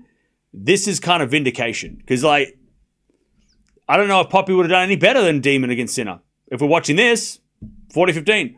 I mean, at least de Minaur had played Sinner recently to kind of know, what not to do. Not that it worked or helped, but Poppy playing Sinner might not have worked either. And then de Minaur would have had to play, was it Berrettini was number 2? So, I think Leighton might have made the right choice, giving de Minaur a chance, but, putting Poppy against the number 2 was a better choice maybe, even though we still lost. Anyways, Sinner with a drop shot winner.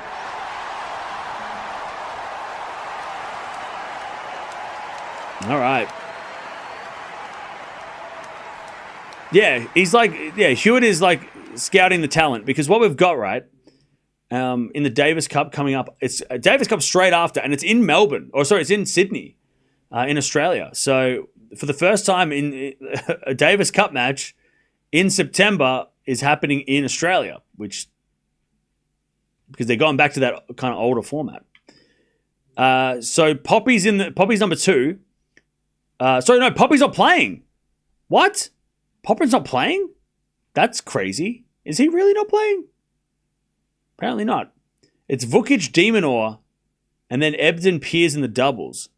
Maybe Poppy, I don't know why. That's weird. Anyways, so it's still just a qualifying round. So if we do beat Belgium, which right now seems really tough because Bergs is playing well, the guy, Collinon, who just won against Ruud, he's winning. He's playing well. Goffin's still around. Belgium could be a tough team, even if it's at home in Australia. But if we do beat Belgium, I'm sure Popyrin will play the finals. So even though Poppy might not be playing next week, Leighton still wants to see, because Leighton's not going to go travel Asia and watch Popyrin in Shanghai. He's probably not going to be there for that, because his son won't be playing there, and why would Leighton's not going to go Shanghai for no reason, So,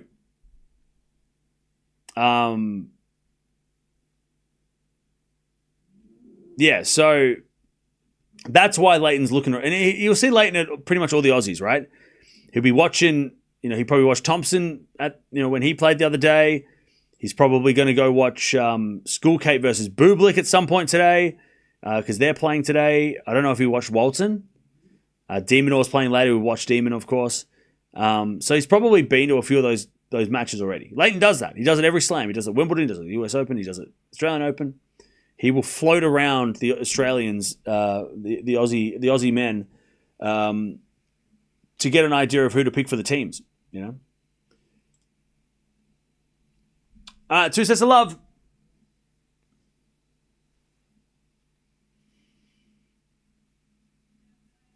All right.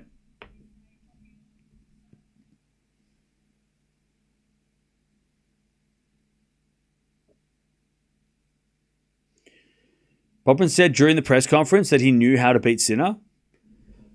Yeah, but Sinner knows how to beat him, so it's, you know. But look, it sucks for Popyrin because really, it was just that 3-2 game. He wins 1 point, he breaks. This match looks different. But he gets broken. Sorry, he doesn't get to break back. He gets broken again, and then it's 2 sets of love. So if he had just won that 1 point in the middle of that second set, it might have looked like a totally different match. But that's the thing, like, you know, when you play Sinner right now, you're going to get 1 or 2 moments, and you got to take those 1 or 2 chances. That's why he's so good, is because he doesn't give away chances. You gotta take, and maybe you go for that shot and you miss it, but maybe it goes in, you win it, and then things change. But like, same with Alcaraz, right? I mean, you got to take. Like, he's a little bit more generous. He'll give out some freebies, but still, even over 5 sets, Alcaraz doesn't give chances very often. You have to beat these guys, you know. When you got a break point, you might only get 2 break points. You got to convert both of them. Like, it's hard, you know. It's impossible, you know. You're not going to get 20 break points against these guys. You got to get 2 chances, and if you don't do it, they're going to break you, and you're going to be down 2 sets of love. As Poppy hits a winner, 40-15.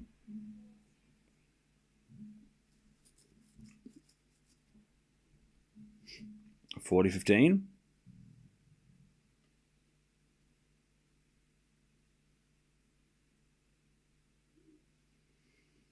Serve again.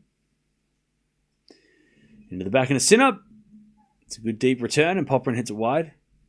On the forehand. 40-30. Yeah, Sinner's got on his foot, he's got like a blister or something. So, yeah, Sinner is struggling with a foot issue, a blister or a cut or something. He does struggle with, I think is it psoriasis or something, dermatitis, some skin thing on his feet. Popyrin holds. You know, and when it's hot and sweaty and you're dealing with, you know, feet issues, it's not going to be a good combination. So that's why it might look a little bit uneasy. It's psoriasis, it's pain, yeah. Which is just like, what is it, like dried skin that like cracks and bleeds? Ugh, nasty. Nasty stuff. Not fun. At all. No. Especially if you add in like, you know, humidity and stuff. Like, it's just terrible combination. Terrible combination.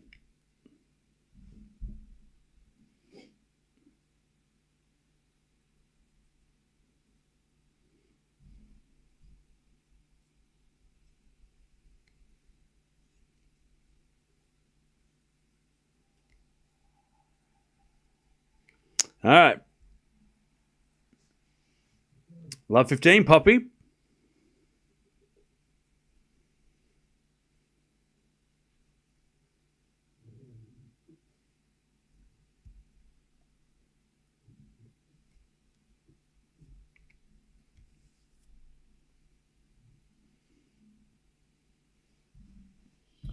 As we just serve into the forehand of Popyrin. Return goes into the forehand of Sinner. Popyrin forehand. Sinner on the stretch. Poppy inside our forehand. Sinner with a pass. Popyrin volleys. And Sinner gets there, but Popyrin puts it away. All right, love 30.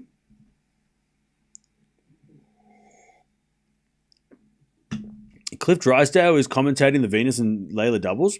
Is he still commentating? Love that. It's awesome. He was like the voice of the US tournaments, even at Wimbledon too. I remember hearing him so much in the 2000s and the 90s. He was a part of the commentary for heaps of time.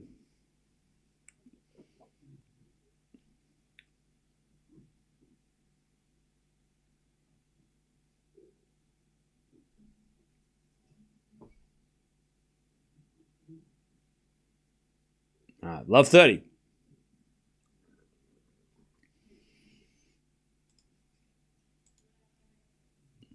Oh, speaking of Venus and Fernandez, they're down 3-2. Also, Penko and Krejcikova are playing doubles right now. They're winning. Also, Cerundolo is playing a 5 setup. He's gone to 5 again. This time from 2 sets of love up. So that's fun. Sinner's got... Sorry, Hashnov is 1 game away from his match.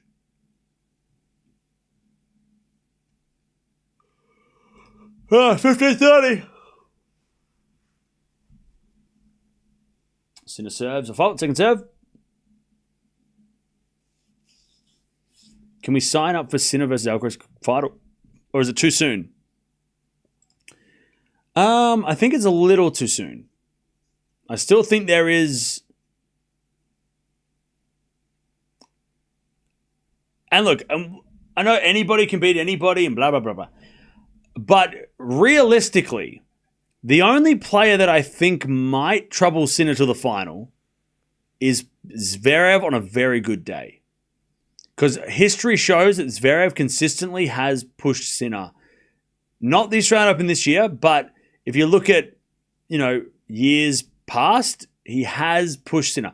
Now, I know Sinner's not the same player as he was when Zverev was beating him, but still, Zverev on a very good serving day and a very good day, and maybe Sinner's not 100%, playing his best, could be interesting.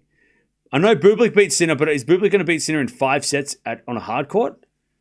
I want to see it, but I don't think Bublik is going to beat Sinner in the 4th round. Again, this is guessing that Sinner is playing amazing, right? Sinner's playing his normal game. Zverev is the only one I think who could maybe reach a high enough level to compete against Sinner. Until the final. Alcaraz, Djokovic is there.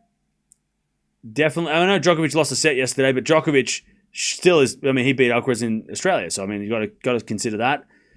And I think Fritz and Shelton are still... and Tiafoe even, are all still in the way. I don't think it's like Alcaraz should be getting to the final without a scratch. I still think I think Shelton in the quarters could be tough. Fritz or Tiafoe or Djokovic in the semis, that's tricky. Even Lehechka, potentially in the quarters, could be awkward. But I think Shelton is definitely still, again. So I don't think it's quite a done deal yet.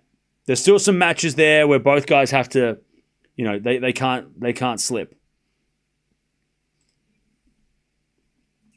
Anyways, we get to deuce. Sinner not getting broken yet.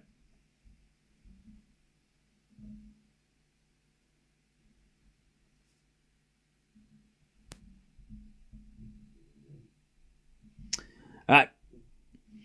Tiafoe won't get past Struff. Yeah, I think when I put in Tiafoe, because Tiafoe's pushed Alcaraz before, but that wasn't in a semi of a slam, so I know that's going to be a big difference. But all right, Sinner says a fault second serve. But I think that, Djokovic and Fritz, we saw Fritz nearly go to 5 at Wimbledon against Alcaraz, and we know Djokovic can win. So I don't think it's a Sinner-Alcaraz final yet. It's probably the most likely situation, but I don't think we can guarantee it yet. Not yet. Not yet. 90s. How old is Cam? I'm 47. All right. Advantage Sinner to take the first game of the third. You think Serena what? Advantage Sinner. Would Djokovic have beaten Sinner at the Olympic final? Maybe. I don't know. As that goes out in the return from Popyrin, and Sinner holds 1-0 in the third set. Mia down. Down. Stop scratching me. You're scratching me. Ouch. Ow. Ow. Down. All right, 1-0. Alcaraz is better on clay than Sinner, so Djokovic would have beaten him. Okay.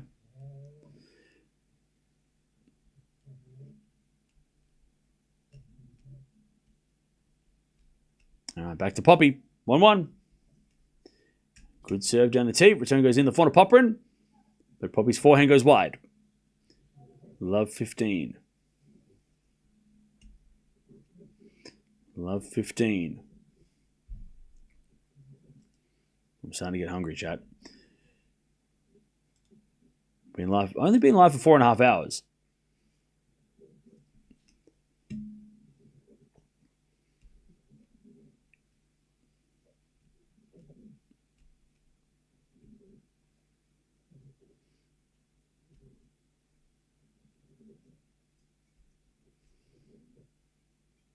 All right, love 15. As that goes out by Poppy again, love 30. Love 30.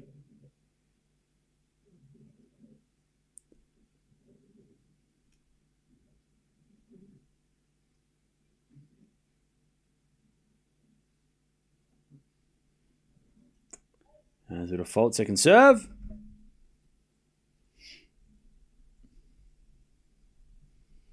Second serve.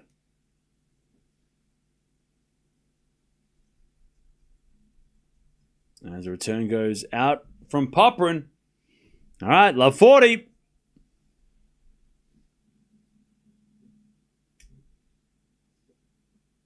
Love 40.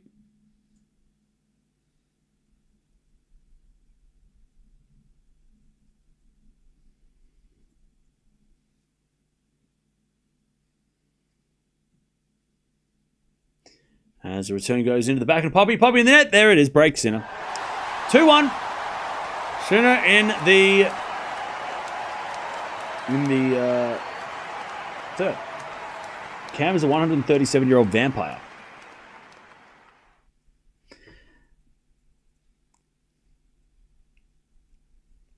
Shh. Kaboli is in the fourth. Nice. The pastry shop again. It doesn't open early enough. I just can't get there in time. It opens at 8, and I might be able to go there at 8 o'clock, but on the dot, maybe, and then before, like, the stream, maybe I will. You know what, chat, maybe today, because we're not doing anything until the next match, which is at 9 o'clock my time, maybe I will try and go down the bakery before the night session, but I'll get the Danish and see what's up. If I get it, I'll save some to show you what it looks like.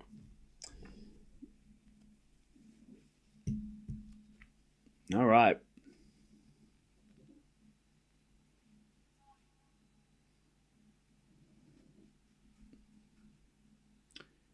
Okay. Take us with you. I don't know how to do that.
All right.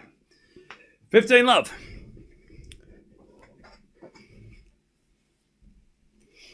Now as we got a forehand out from Popyrin to the forehand of Sinner on the stretch. Popyrin in the net. 30 love.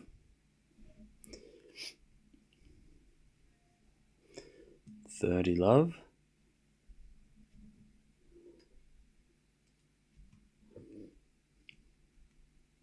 Hashnov in trouble? What the hell? He was up 2 sets to love.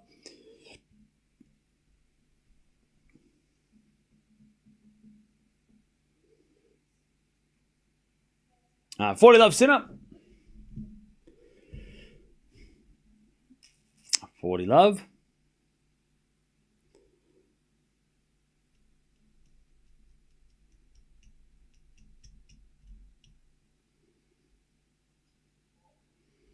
A bit of fault from Sinner, second serve.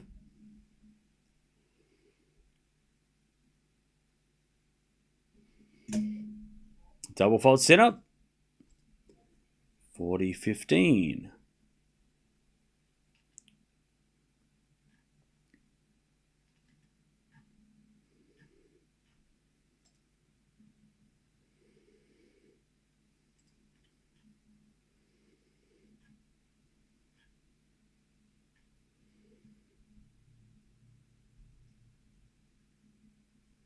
As we have a 4 rally. Into the forehand of Sinner again. The back of Popyrin. Sinner. Again to the forehand of Poppy as Sinner into that Popyrin forehand again. Sinner hits it out. It's 40-30.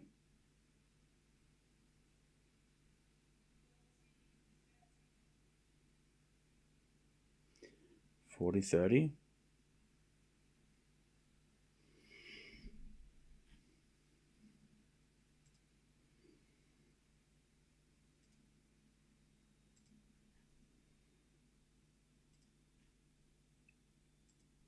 $40-30.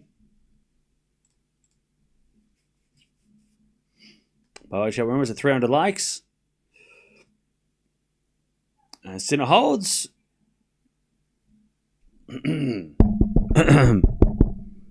Sinner holds. And it's 3-1. 3-1.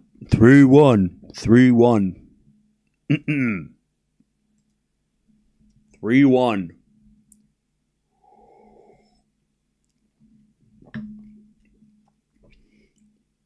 In the third.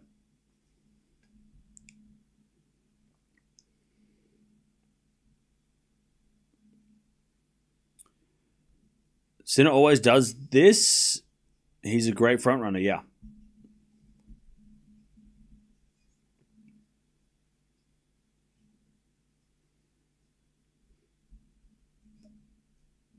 All right, 3-1. 400 rally. As Popyrin hits a drop shot and Sinner can't get it. 15 love.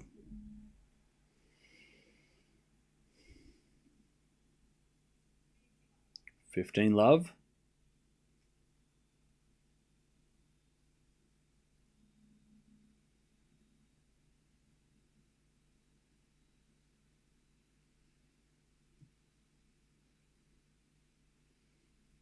As Poppy serves again. And the return goes the backhand of Popyrin. Forehand from Sinner. And the forehand of Popyrin. Sinner with a drop shot. Poppy gets it. Sinner hits a lob. And it goes in. Great shot, Sinner. 15-0. Popyrin gave him a round of applause as well. He's like, yeah, you got me. You got me. 15-0. Beautiful lob.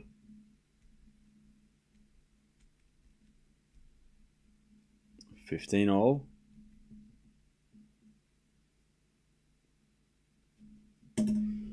Sinner serves again. Sorry, Popyrin serves again.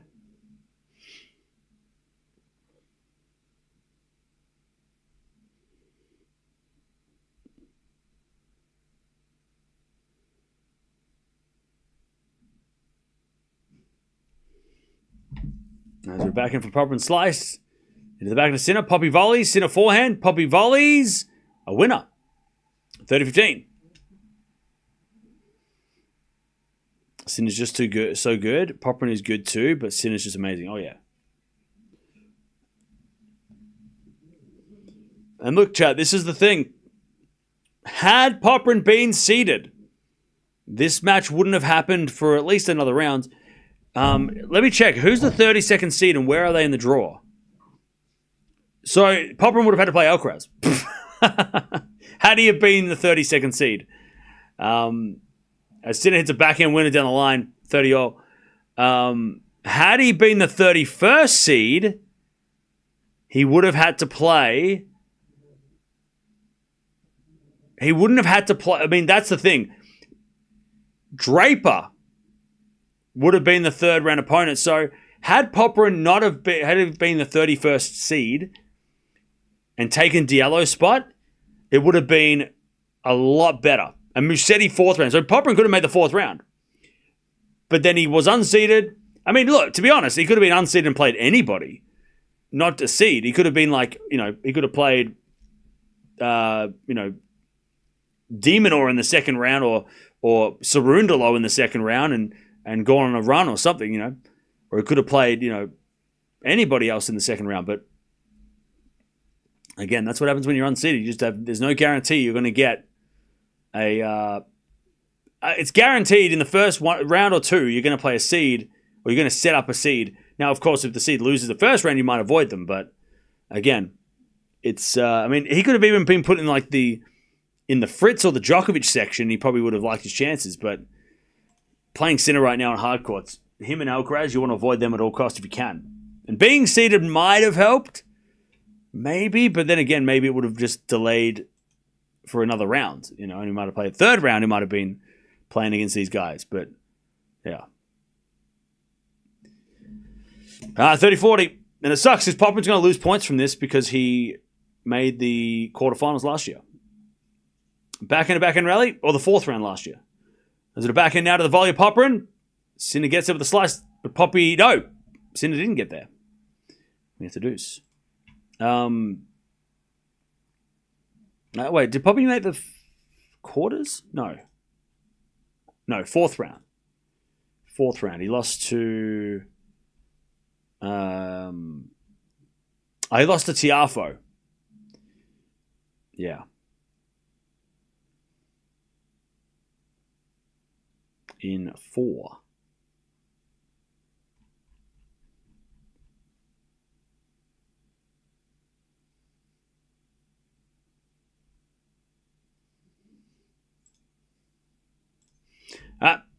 Popyrin puts away the winner. Advantage Poppy. Advantage Popyrin to keep things going.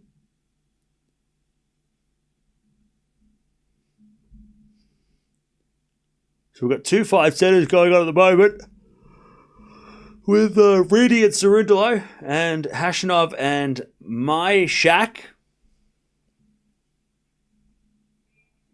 As Popyrin holds 3-2.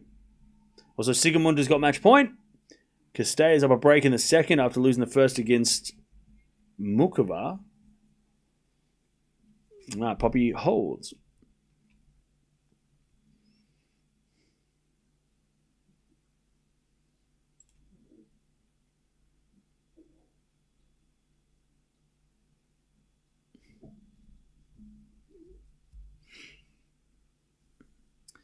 All right.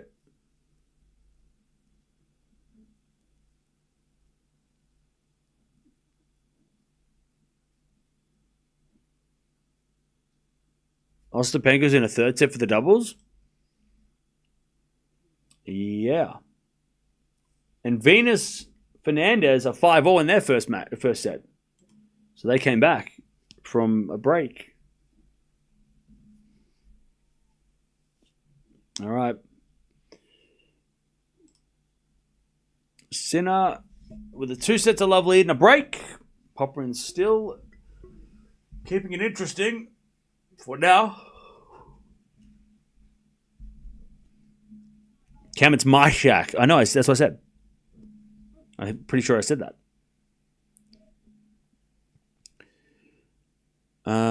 Just arrived. Popyrin has been playing well recently, and with this score, I presume that he was playing well today too. Yeah. Someone's tired. Yeah, I'm wrecked. I'm exhausted. I've been up since like 20 past 12 a.m. I woke up at midnight to watch these matches. I don't know if we watch Zverev or not. I want to focus on Gauff Vekic because I feel like that match is going to be very could be interesting. But we'll keep an eye on Zverev as well. What we might do is if Gauff Vekic is not as interesting as I expected, and Zverev's match is still going, we could jump over to the Zverev match and watch. I hate watching matches halfway through, but because I don't want to do a doubleheader. Because that means, because if Gauff's match is epic, we're not going to watch Zverev's match anyway. But if Gauff's match is not good and it's one-sided and over in an hour or whatever, we can then maybe jump over and watch the rest of the Zverev match as a bonus stream. But I don't want to watch Zverev from the start because then I know his match is going to go for a long time, and and I said to myself today that I would take it easy just so I could be ready for tomorrow, which tomorrow and the next day and the next day and the next day and the next day are going to be crazy. You're butchering his name on purpose? No, I'm not. I was saying it correctly. What are you talking about, butchering the name?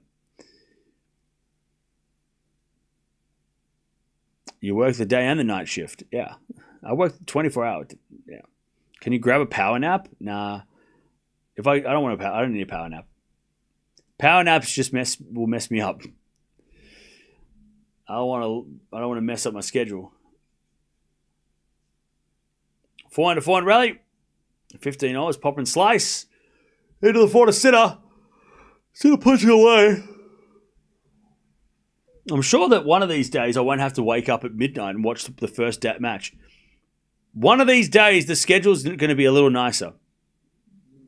It's all right. Once we start at 1 p.m., that's when I'm going to be loving it. Because then I can wake up at 2:30 and get a couple extra hours. It's just these 11 a.m. New York starts, a killer. Those are what get me. Because it's 11 a.m. there is 1 a.m. here. And yeah, I could have just stayed up all night, but also I find that this schedule works better. Because then that way after the matches I can actually go and at least get a couple hours of daylight. Hopefully. It's 40-15. Sinner backhand. Into the backhand of Popyrin. Sinner backhand again. Into the slice of Popyrin. Sinner drop shot.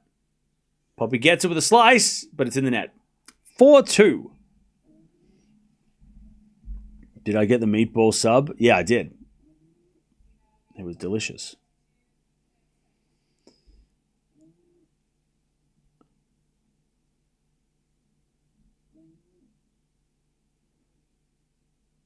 We're impressed with your knowledge and dedication. Thank you. Hey, look, if you keep showing up, I'll keep streaming. All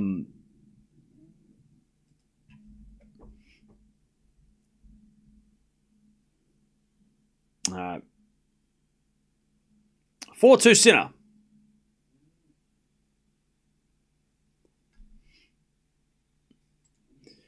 Popyrin serves. Nearly 2 hours played. And Sinner returns in the net. It's 15-love.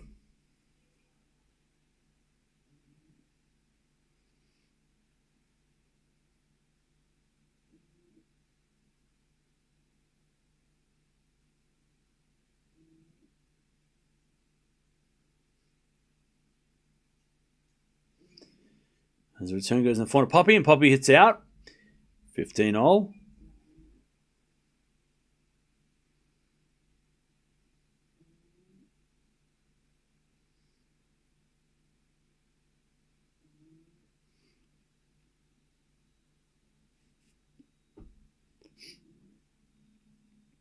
No, 15-all.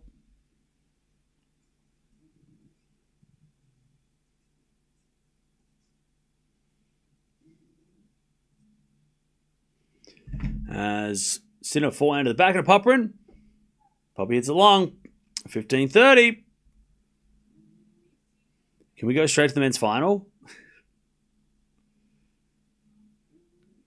There are still some matches that are going to be interesting. We said it earlier. Hey, thank you, Alexander, for becoming a member. Appreciate that.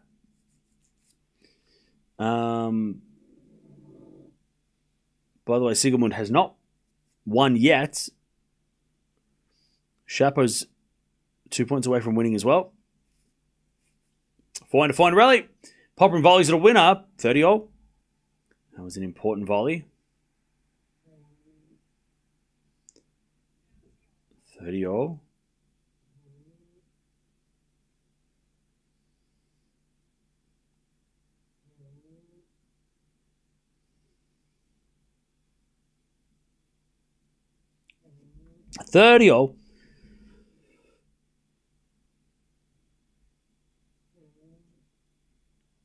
Poppy serves an ace. 40-30. Yeah, Chad, I don't know what I'm going to do after the US Open. I have no clue. I might just cry.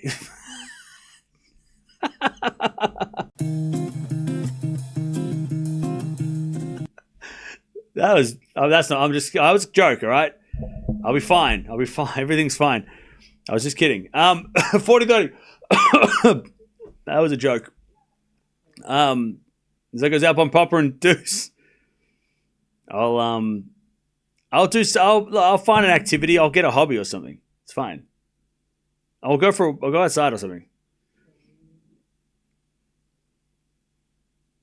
All right, Deuce.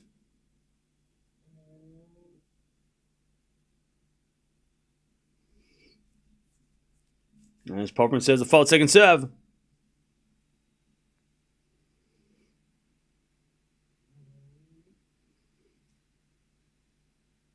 Second serve into the back end of Sinner, but it's a double fault with Popper. Advantage Sinner. You could build some Lego. That's true. Does he read the comments? Who? Me? Or somebody else? Advantage Sinner.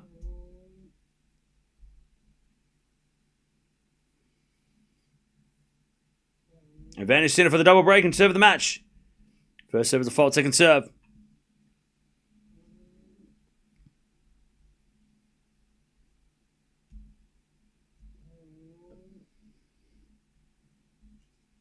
As the return goes into the backhand slice of Popper and final from Sinner is a winner. Too easy. Wow, this is impressive.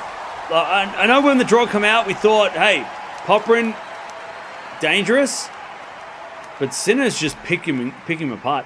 I think one game, Popyrin has been in one service game against Sinner. But Sinner's just outclassed him.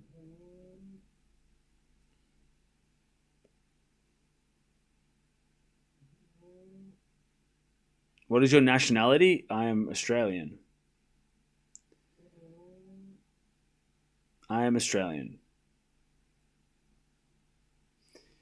Okay.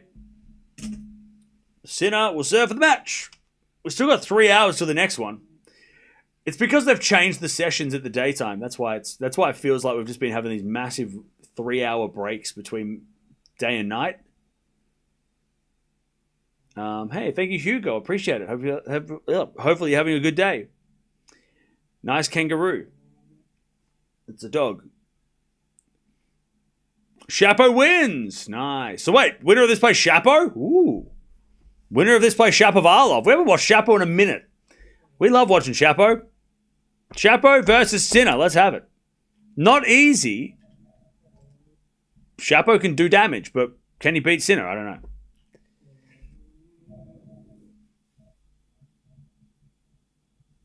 All right. Sinner serving for the match. I thought you were British. Huh? How? What? When? As the return goes out from Popyrin. 15 love. After the US Open, you can fill your Pokedex in your newly acquired Game Boy from the thrift. Spencer, you are onto it. Yes, that's exactly what I'll do. You're saying that I should become a Pokemon master.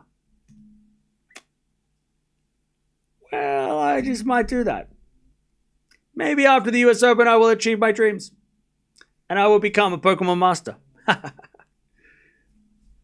And those that will fear me in the virtual world of Pokemon Gold or Blue. I don't know which one I'm going to get. But 30 love. Are there any new games coming out on Switch that I need to buy?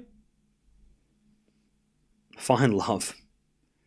I don't think so. I think I'll become a Pokemon master. Please. I'm married. I don't want to talk about it. You can just go to sleep. That's true. Anyways, 40 love. There's got to be a game coming out on Switch that I haven't played yet. All right, Sinner has match points. 3 of them. Sinner serves. An ace to finish. Sinner gets the win. Straight set, straightforward. Besides that one game in the middle of the second set, Sinner is savage. Tough draw for Poppy. Poppy's, I mean, look, he hasn't been as good as last year, this time last year, and the ranking will reflect that, which sucks because, you know, he's a great player, Poppy, and his ranking has fallen recently. Only down to 39, though, so that's not too bad. Could have been way worse, but yeah, Poppy's a top 30 player, top 20, maybe even close to top 20. So, but Sinner's number 1. Sinner makes everybody look silly at times, you know? That's just how he rolls.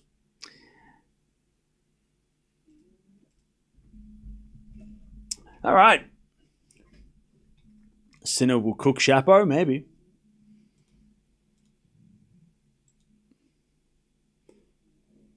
Ostapenko down a double break in the doubles. Ooh. Also, Venus and Fernandez are 6-all in the tiebreak in the 6-all in the first set. Tiebreak. It's 4-3 in the tiebreak. Kaboli's down up 2-1. Brooksby's got a break in the 4th. Cerundolo's about to lose from 2-love up. Hashnov's got a break in the 5th. So it's all happening. Tsitsipas hasn't started. No chance for Chapo. Okay. If you're leaving, by the way, don't forget to like and subscribe on the way out. Especially subscribe because we're almost at 263,000.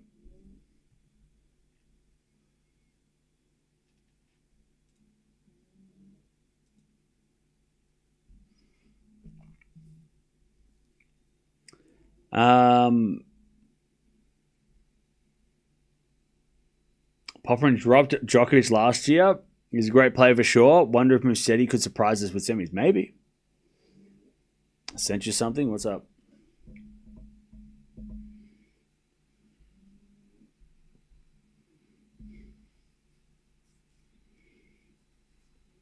Oh, wow. Sinner's hardcourt record is equal to Federer's after the first 50 Grand Slam matches. That's crazy. Federer was 41-9. Sinner is 41-9. That's crazy. What a crazy stat. If Alcaraz retires from tennis, Sinner can win 30 to 40 slams. You do realize that the reason why Sinner is so good is because of Alcaraz? Like, he makes him better?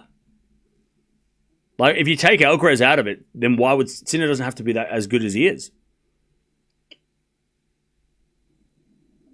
Like we know that, right? Like, that's how it works, right? Like, Alcaraz came along and he became this great all-round crazy player, mainly because of Djokovic, Federer, Nadal, or mainly Djokovic, Nadal before him. You know, he had to play this game where he had to beat those guys. And then Sinner came along at the same time and then had to play Alcaraz and then lost a few matches to him. And now Sinner's gotten so much better. Yeah, Djokovic, but also because of Alcaraz. So you take Alcaraz out of the picture, then why? Well, like, yeah, Sinner might still be good like this, but how much better is he going to get if he doesn't have Alcaraz there to push him? Who else is going to push Sinner? No one, right? Djokovic retires and Alcaraz disappears. Then Sinner's got, what's Sinner going to do? He's just going to play the same game and then people are going to, like, he might not play as high level as he and reach the highest level he can. He needs Alcaraz, just like Alcaraz needs him. Cerundolo lost from 2-love up. Brutal. That's brutal.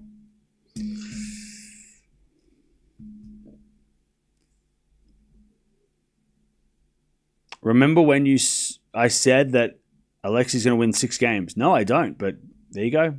Congrats. I'm so annoyed with Cerundolo. Yeah, he shouldn't have won the first round, but then he should have won the second.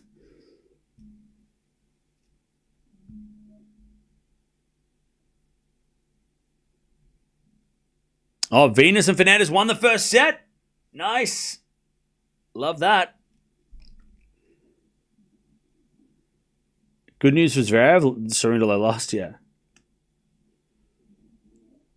They're interdependent. Yeah, exactly. Because no one else is on their level right now. So they need each other to keep each other high up in the rankings. And high in the level, right? You know. Because players are going to catch them eventually. We'll just see if how many do, right? Or if they do.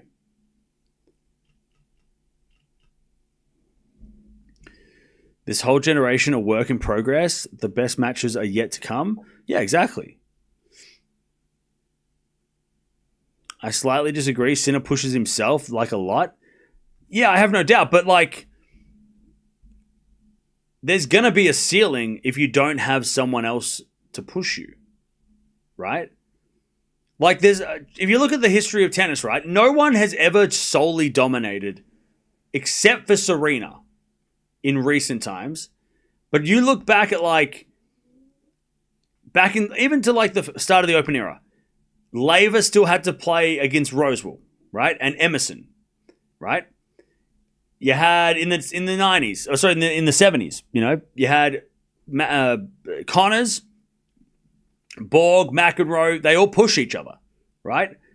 Then in the 80s, it was Borg, Mac, you know, Lendl came along, right? No one solely dominates a decade or an era. And then Federer, I mean, then you got Sampras, Agassi in the 90s, right? As the two big ones. And then in the 2000s, Federer was like, oh, this guy's got no competition. And then Nadal came along. And then Djokovic. And then now Sinner, Alcaraz, right? So it's like no one ever dominates the decade. Yeah, you could say that Djokovic dominated the 2010s. Well, he didn't, though, because he didn't win everything. Nadal was there to push him, you know. So it's not just Sinner. And if Alcaraz was gone, it wouldn't, like, I don't think it would be this. I don't think Sinner would just win everything and be like way better than. Maybe if Alcaraz went away for a little bit, Sinner would take over. But again, Sinner would stop improving because he wouldn't have to. Like, he wouldn't, you know, yeah, you can self-motivate yourself, but when he doesn't have anyone to compare himself to. Now he does with Alcaraz. But if he didn't, who's he chasing? What's he chasing? Besides, like, 25. But, you know, that's a pretty long goal. And even the GOAT, you can even argue that the GOAT debate, they were all pushing each other to get to the next level, the next slam, the next one. We might not see Alcaraz and Sinner get to 25 because they're not playing the guys that got there, you know?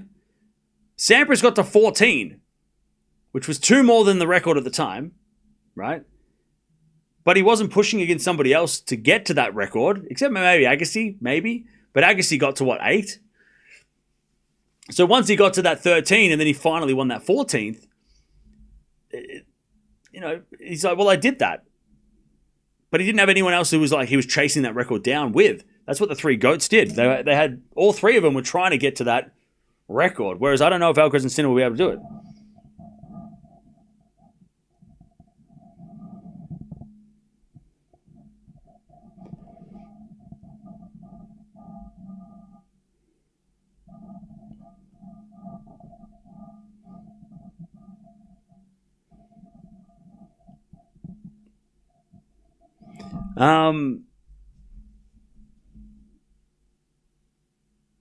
But yeah, so I mean, people that think that like, oh, Sinner would just dominate if Alcaraz wasn't there. It's like, well, no.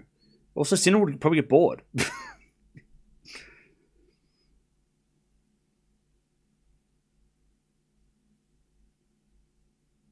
Sampras wasn't good on clay. Yeah, but also it was a different time too. I mean, the 90s, court surfaces were different. Were all different. They were all different. Grass was different to hard court, was different to clay.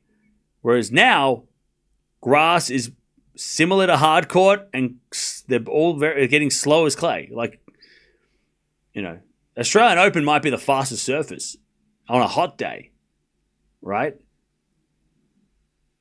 But everything's slowed down. So, yeah, Sampras, his game, which was perfect on fast grass, was terrible on slow clay, right? I mean, if you look at Agassi and Sampras, the reason why Agassi has all 4 slams and Sampras doesn't is because of the styles. Like Agassi's style is way more like modern day, or at least more like the last 20 years, where, and in the 90s that was rare. Like, have you seen Agassi hit a volley? Me neither. But like, he hit the drive volley. Like, he'd come in and just like swing at the ball. Like, that's not conventional, but it works for him, and it worked, and we see it all the time now. But yeah, I mean, back then, that was the serve and volley was the game, and clay was. I mean, I don't even know who the last serve volleyer to win on clay was, because that would be. I mean, even Chang back in the the late 80s. Maybe Edberg did. I mean, who won? I don't even know. Becker didn't win French, right? I couldn't even tell you. Who was the last serve volleyer to win on at Roland Garros? In the men's, because on the women's side, it's probably going to be like Steffi or somebody. But again, because it just didn't work. Like, it didn't work as effective as being on the ground. Yeah, Moya, no. Kafelnikov, no. Bruguera, not sure. Courier was a baseliner. Verlander, Lendl, from what I've seen, maybe Borg, back in the 80s. Oh, again, you have to go way back. Like, I'm talking about, like, serve volley every point, pure serve volley. I'm not talking about, like, oh, yeah, they could serve volley, because, yeah, Alcaraz can serve volley. I'm talking about, like, serious, like, Sampras, right? First, second serves, it was their go-to. I don't know when the last person who did it. Probably back in the 80s. Yeah, like Rafter, but he didn't win it.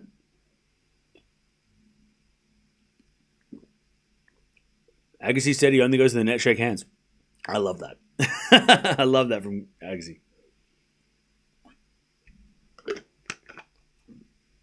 That's so funny. But anyways, Sinner needs Alcaraz like Alcaraz needs Sinner. They both need each other to maintain their high level of tennis and keep ahead of the pack. And with one without the other wouldn't be as good. And the GOATs can say that about themselves. I mean, Djokovic and Nadal. Look at Djokovic, right? Is there a coincidence that Nadal retired and Djokovic is struggling? Or Nadal was gone and Djokovic is struggling? Is there I mean, the fact that he doesn't have anyone to push him to guide and get to 25, is that, do you not think that's kind of a bit, I mean, even Djokovic just said that, like, Nadal leaving took a piece of him. Like, he said it himself.